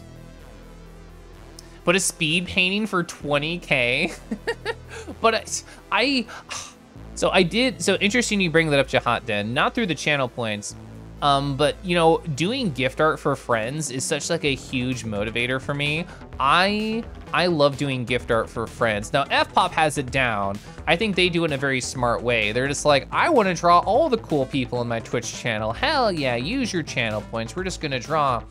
But since they do like a lot faster art than me, I think it works better. I think I enjoy doing the exclamation point raffle pieces for like different sub goals or whatever in the past. Like that was really fun. And on my like 1 year anniversary, we did a lot of art because of that. That was a great time. But I don't know. I've been really enjoying being super duper selfish with art again these past few months, ever since I haven't, been doing commissions, ever since I finished that batch of 20. So I feel like I might just want to start doing gift art for random friends, which I've technically talked about a friend that I'm in the process of doing gift art for, but I know people in chat who know them, so I don't want to push any more on that button. I technically showed it during stream today, but I'm not going to talk any more about it. But yeah, I want to do a really nice piece of gift art for a cool friend. And I think that's part of the reason I want to get better at painting too, because I can see how I want it to be, and I don't have the skill for it yet. So I need to keep practicing my digital painting before I finish that piece. Oh, hi Taz, hi. Yeah, thank you for the welcome back. I already finished going through my entire cabin trip recap, so we're just sort of talking and vibing now. The top for secrets is back. Well, if you phrase it that way, which I love that you phrase it that way. You feel like if you're skillful enough with drawing, that'd be the only thing you do. When I was talking earlier about sort of blue period and specifically like these panels right here and like the highs and the lows of the art process, I feel like that's very similar. Like I can go through periods of doing gift art where I'll do like 1 or 2 or 3 pieces of gift art and I'll feel very powerful. I'll feel very happy, like that I'm providing joy to these people I care about lives. And eventually, after I do enough of them, I'll just thank Taz for the 2 months of Prime.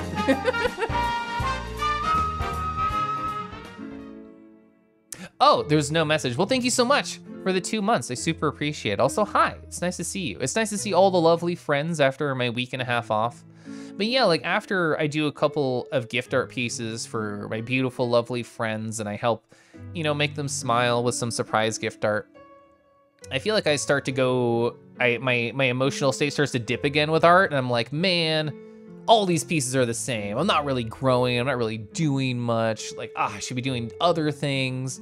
So I don't know, it's hard to stay in that flow state for a long time.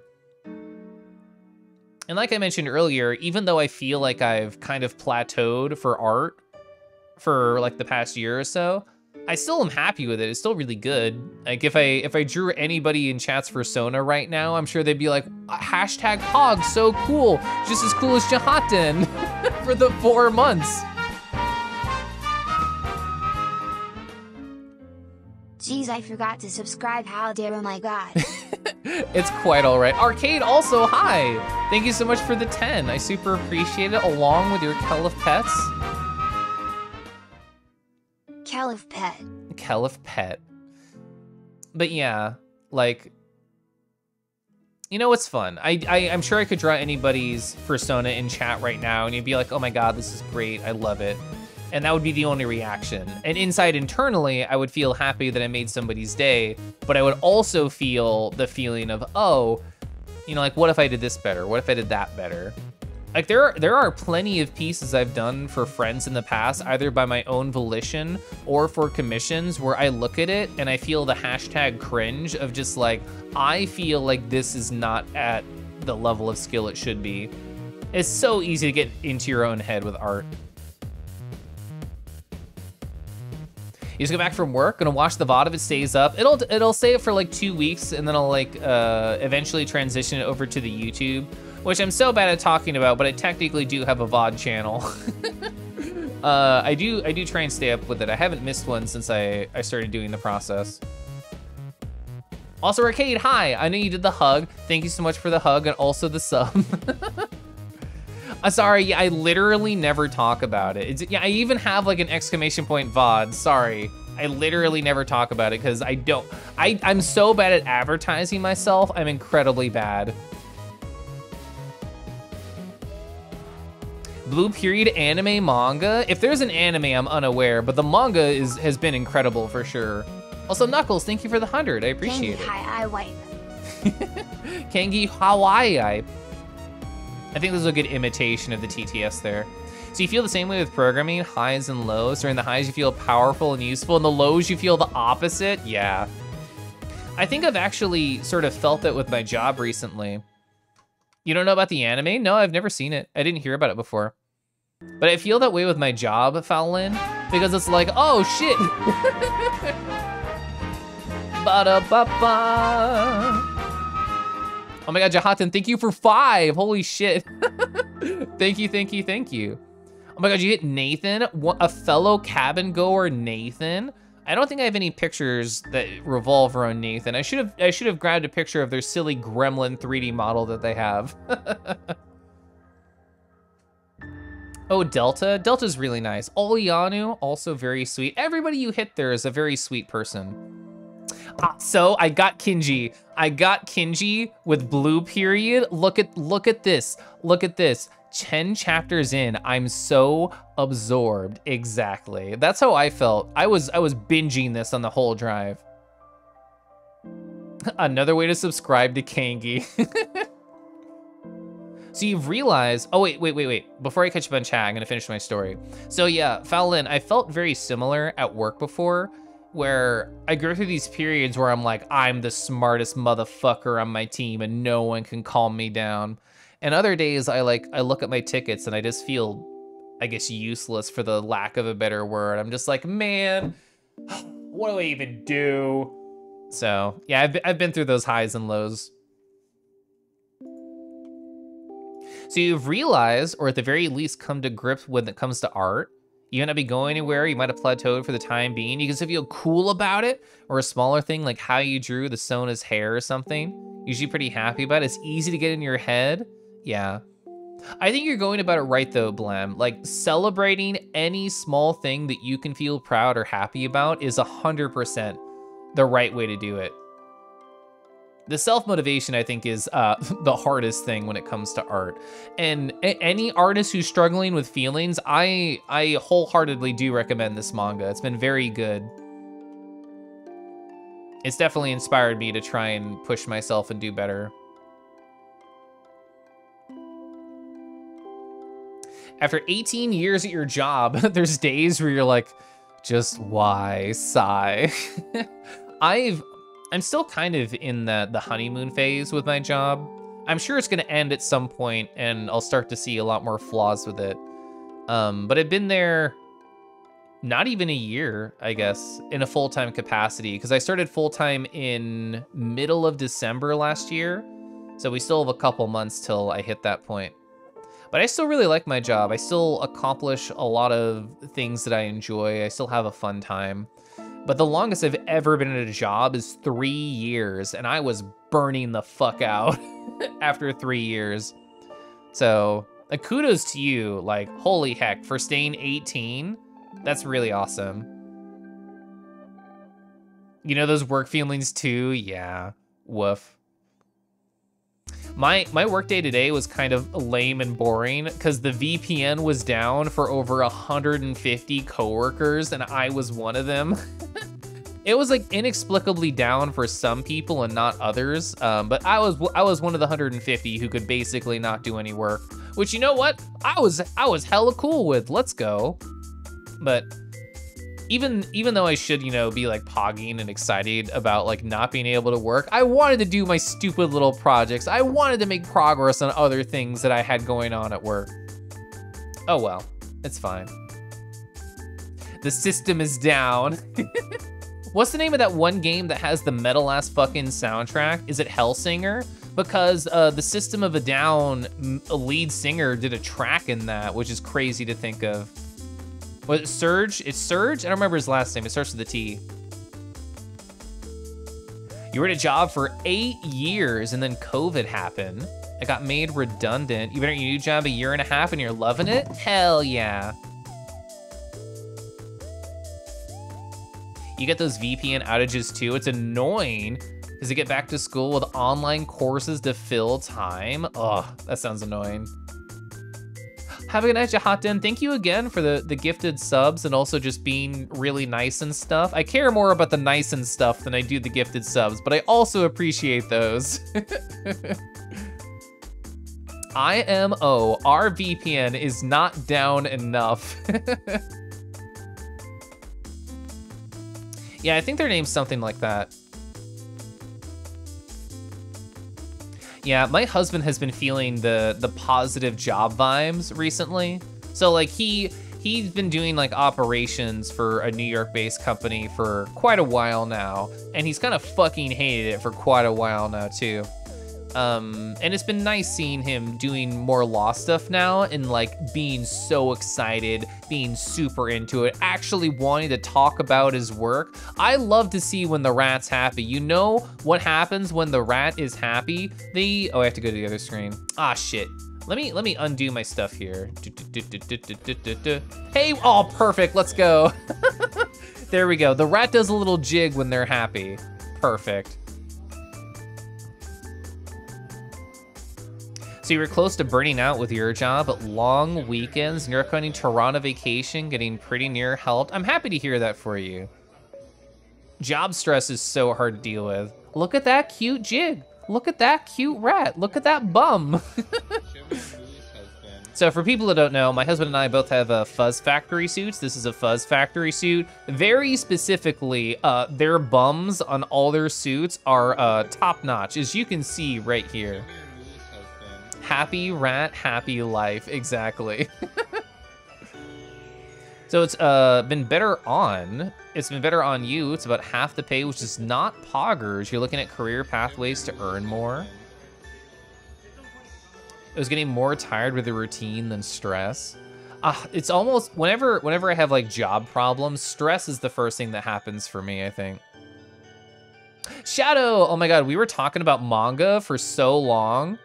We spent a lot of time talking about Blue Period today, Shadow. Which, thank you everybody who provided manga suggestions for my trip. I took a lot of them because I read a lot of Blue Period. I read like 30 chapters. I read all of A Silent Voice. I read 17 volumes of To Your Eternity. Oh, I love Obasan. You need to get back into manga, you feel like you're missing a lot. Yeah, here's the Blue Period, hell yeah. Yeah, I saved some of my favorite panels to talk about with chat too. Manga to me is like my favorite way to experience a story. Like, oh. Go watch Blue Period Animu. I can go watch it. But like, yeah, manga to me is my favorite way to experience a story. I mean, the paneling I adore. I love just like the style that you can only get through like a comic medium. Like paneling like this, you can technically see in an anime or a show. But to me, it just hits really hard when it's in manga form. I love seeing the character interactions. I love just, oh, the flow. I love just getting into the state of like, I have to keep reading, and just keep flipping, going really fast. I don't know, it's my favorite way to experience this sort of stuff. It is Miles, also hi. Gonna head to bed, have a good night. Have a good night, Expo, thanks for hanging out. I hope you have a wonderful sleep.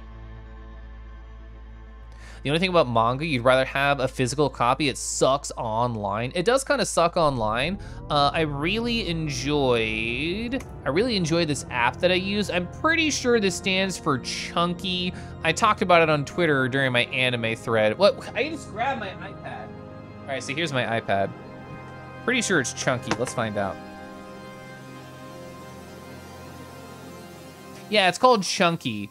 I just Googled like, oh, what's a good manga reader for stuff on your iPad? And this was like on a forum. This was not on like a listicle or anything. Some random person on a forum recommended Chunky, and God bless them, because it's been great. So the thing that sucks, the thing that fucking sucks is that getting any files onto an iPad is horrible. Unless you, if you're doing like an image, it's fine because you can just connect the iPad. You cannot drag a .cbz file onto an iPad after it's plugged in.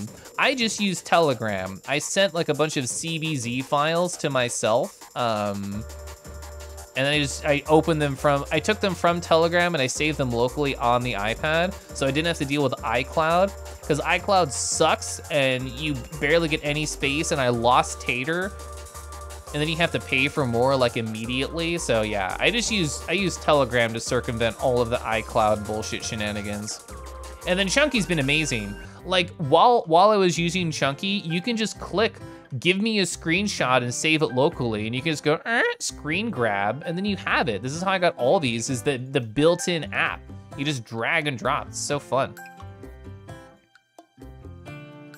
I love this entire soundtrack. So chat, any time that I have like a just chatting time on my stream and I don't have, and like I run out of my board or whatever I'm talking about, I'm always, I guess, nervous to keep streaming because I'm like, what if I don't have anything to talk about? But then everybody in chat's really nice and we have a fun time talking anyway. So I just want to say I appreciate you and for making sure that anxiety's not real.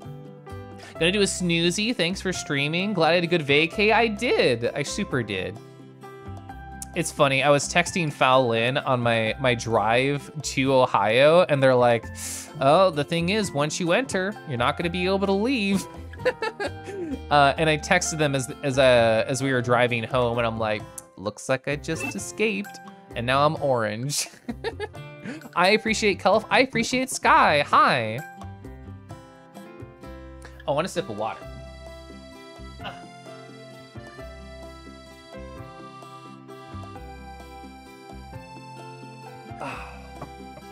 Oh my gosh. Man, I really should drink more water during streams, chat, huh? I should drink more water during streams, huh? A stream of water entering me? It's more likely than you think. Well, that should have worked. I must have broken something. Hey, let me drag this over to the other screen. I'm surprised it didn't work. Hey, there we go. Now I'm an exercise friend. Especially talkie streams, yeah, like during games, I can let the game quote unquote talk for a while. Not during just chatting streams. I gotta be talking.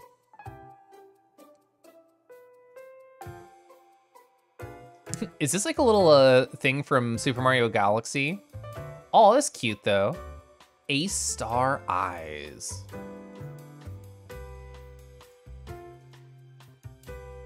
So Nimbus, I imagine when I read your name, like a fox flying on the cloud from Dragon Ball Z. That's like all I can see in my head. Oh, Arcade, I saw that. So what Arcade said is I saw a VRC reskin on Twitter. It was kind of like my see-through version, but the see-through parts were lava lamps. Yeah, so I'm gonna change to Bondi for a second so he can see what they're talking about.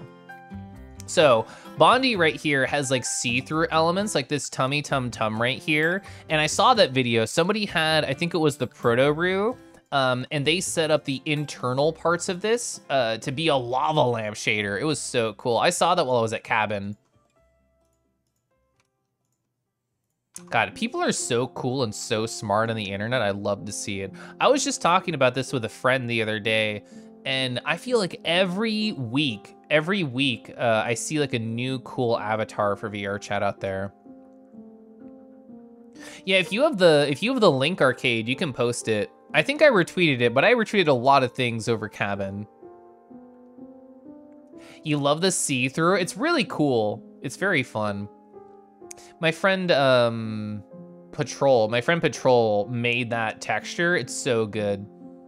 It's like complicated Poyomi stuff that I don't know how it works. I just dragged and dropped it, and I'm like, nice, it's working for me. The idea of like a character existing with a lava lamp inside them is so neat anyway. I love on my orange color, I have like the white glasses. Good job, past me. Not sure if you could re-find it with how Twitter is these days. That's fine. I have the power of Twitter as well. What is this new VR platform people are moving to? So VRC went off the rails. I'm personally still on VR chat. I feel like a lot of, I don't want to use any sort of phrase like hullabaloo, but when the stuff died down, there's still a lot of people playing now. People did try Chillette VR. People did try like Neos VR. Oh, did I find it? Oh, I found it. All right, is this good to show everything on here? It sure is. Hey chat, look at this. So here's the video. I'm gonna make myself much smaller and put myself in the corner. So yeah, they are a walking lava lamp. Do you see this Proto-Roo filled with a good lava lamp juice? This is the video that Arcade was referencing. So this is an amazing shader. I do not have this on my avatar, but I fucking love it. It's so cool. Imagine being made of just like lava lamp bits. I can link this in the chat once we finish watching it. And look at their tum. Their tum has it too. Yes. Oh, so cute. So good. All right. Copy, link to tweet. I'm gonna paste it right here. So yeah, if y'all wanna like watch that or check out the other person's stuff, it's right there. It's really fucking cool. You gotta run to downloading Trying VRC this week. Let's go. Also, Cooper, hi. You bet that'd be so warm to hug. I know. Oh. Would I rather hug a lava lamp Proto-Roo or a fuzzy fursuit? I mean, I can't say no to hugging a kangaroo. I feel like that'd be incredibly off-brand for me if I did that. I do have my own lava lamp going. I pointed as if you could see it. I do have my own lava lamp going. I like to turn it on before every stream so I can just turn and look at it. I'd burn myself on the lava lamp. Don't destroy me with facts and or logic. Let me live in my funny fake reality. Yeah, you know what? You're right, Gleonger, worth it. Worth it. Oh, we haven't done the thing all stream. You know, like, rar. Okay, I hadn't done a single rar with a zoom in on my lips the entire stream. What's wrong? I can't believe it took almost 4 hours to do a zoom in rar. Rar, yeah. Worth it, worth it. Hey, let's go find another dragon. What's this one? Let's find out. I don't know. That's awesome. So this is by Moss Posting. Look at this pixely dragon friend with all of the wings. So many wings right here. They're almost lost in it. They have what, 6 ear wings? Even their little clawsies almost have wings on them there. 2 right here. We got an ass wing. What sort of dragon has an ass wing? This one does. They didn't get the message. They were told to get an R wing. They got an ass wing instead. But I adore this pixel art. It's absolutely so beautiful. The wings have wings. They sure do. It's wings all the way down. Yeah, don't you know that kangaroos are known for their roars and definitely not just screaming? Definitely not just screaming. Oh, this is a cute emote.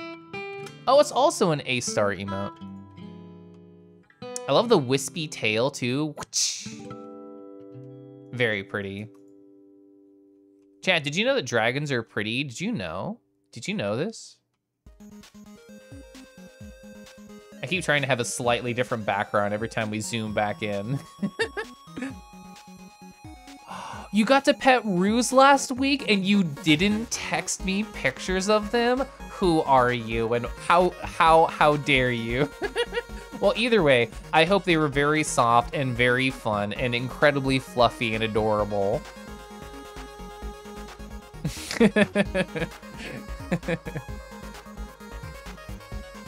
I still have never seen a kangaroo in real life, which I will eventually. I mean, when you're shaped like this, it's bound to happen at some point. When you have this exact shape, it's absolutely bound to happen at some point. Yeah, I agree. W ding pog ×3 to that notion.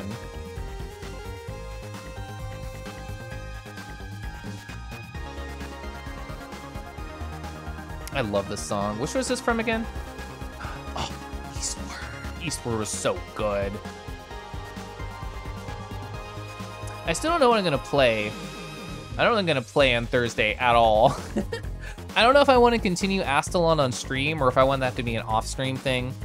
The thing is I've been thinking about with Astalon is that because I think all of the reveals are so interesting, if I stream what's next in the quote-unquote post-game, this sort of ruins the surprise for a lot of people who might be seeing it for the first time. So that this sort of lowers my motivation to stream the cool, funny, extra content. But I don't know. There's so much cool thing on my list of things that I'd like to play. Because I can play Witness, I can play Fez, I can play Crosscode, I can play Heartbound. I can play a lot of things. But you know what? That's a Thursday Caliph problem, and it's not Thursday yet.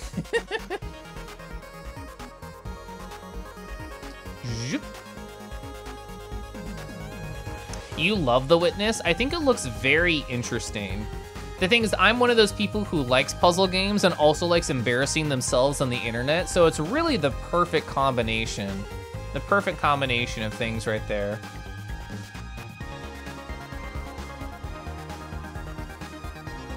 I think I would like to raid out and then go kiss and cuddle my husband. I think that sounds very fun. So I'm taking a gander who is on the Twitch.tv right now. I'm gonna make my decision very secretly before we do the little raid. And I'll do my little outro once I figure it out. It's just hard to decide. There's just so many cool people who I think are really fun and deserve some love and attention. It's so hard to decide. A surprising number of people are playing the Overwatch 2 right now.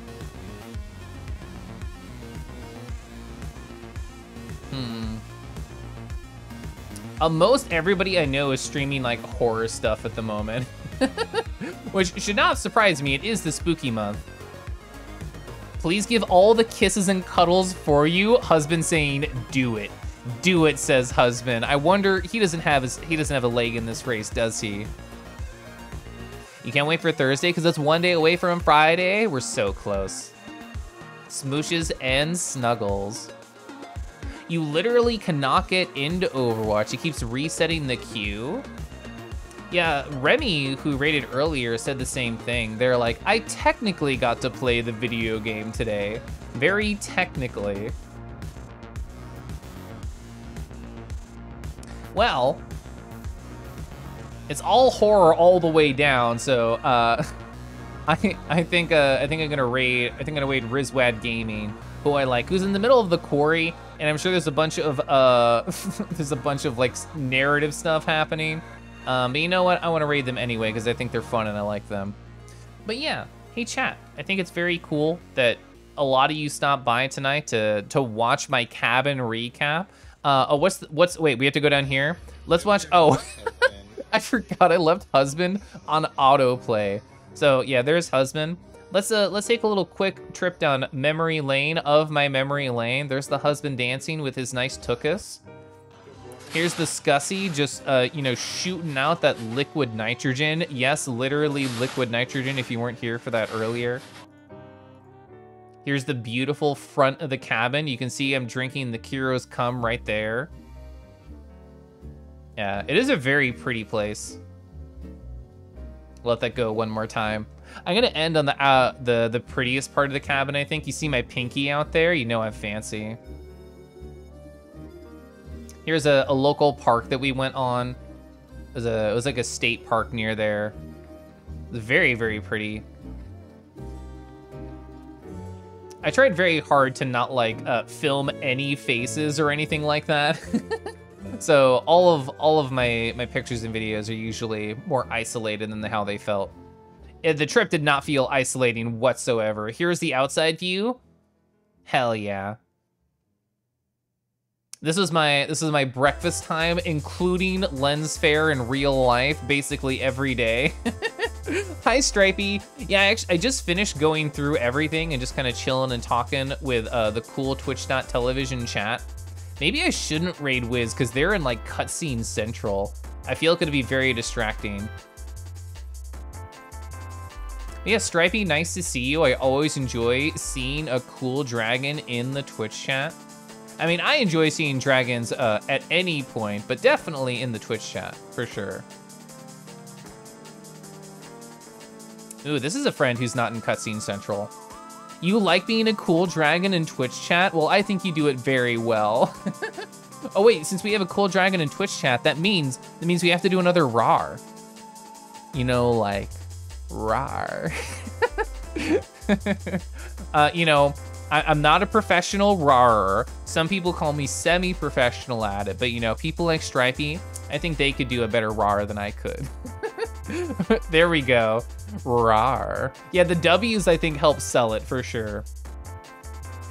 But yeah, I think I'm going to go raid out and kiss and cuddle my absolutely beautiful husband, whose ass I doxed like 4 times on the Twitch.tv, so I have to go make up for it. I might be in the doghouse tonight for doxing his ass multiple times. But you know who else is in the doghouse? Brutus. Perfect transition. They live there because they're a dog. Brutus is very fun. I got to know them mostly through VR chat and also the Twitch.tv lovely friend space. And they've been streaming recently. It's more of like a new thing in their life, so that's fun. Ass doxing. This is gonna be a new tag I look up on E621 right after stream. Ass_doxing. Would a dragon kangaroo be a dragaroo or a Kangon? The first one, I think, rolls off the tongue a little more fun, although Kangon is very good too. It sounds a little bit more intimidating. Thanks for stream. Thank you everybody for, like I was saying earlier, I don't have much time to be sentimental. The timer's running out. I'm gonna be as sentimental as fast as possible. I really appreciate everybody coming by and, you know, reappearing after me being gone for a week. I thought that was really nice. Seeing all the familiar and new faces in chat just, you know, filled my heart with joy. I tried to speedrun it and then the actual sentimental feelings came over and I had to go slow and voice my feelings. Have a good night, I will. I'm gonna go kiss my rat husband very soon. Super great to see you again, super great to see you. We have like 10 seconds, so here's the raid message. I fucked it up. I fucked it up, type better than me. There it is. Love you all, sleep well.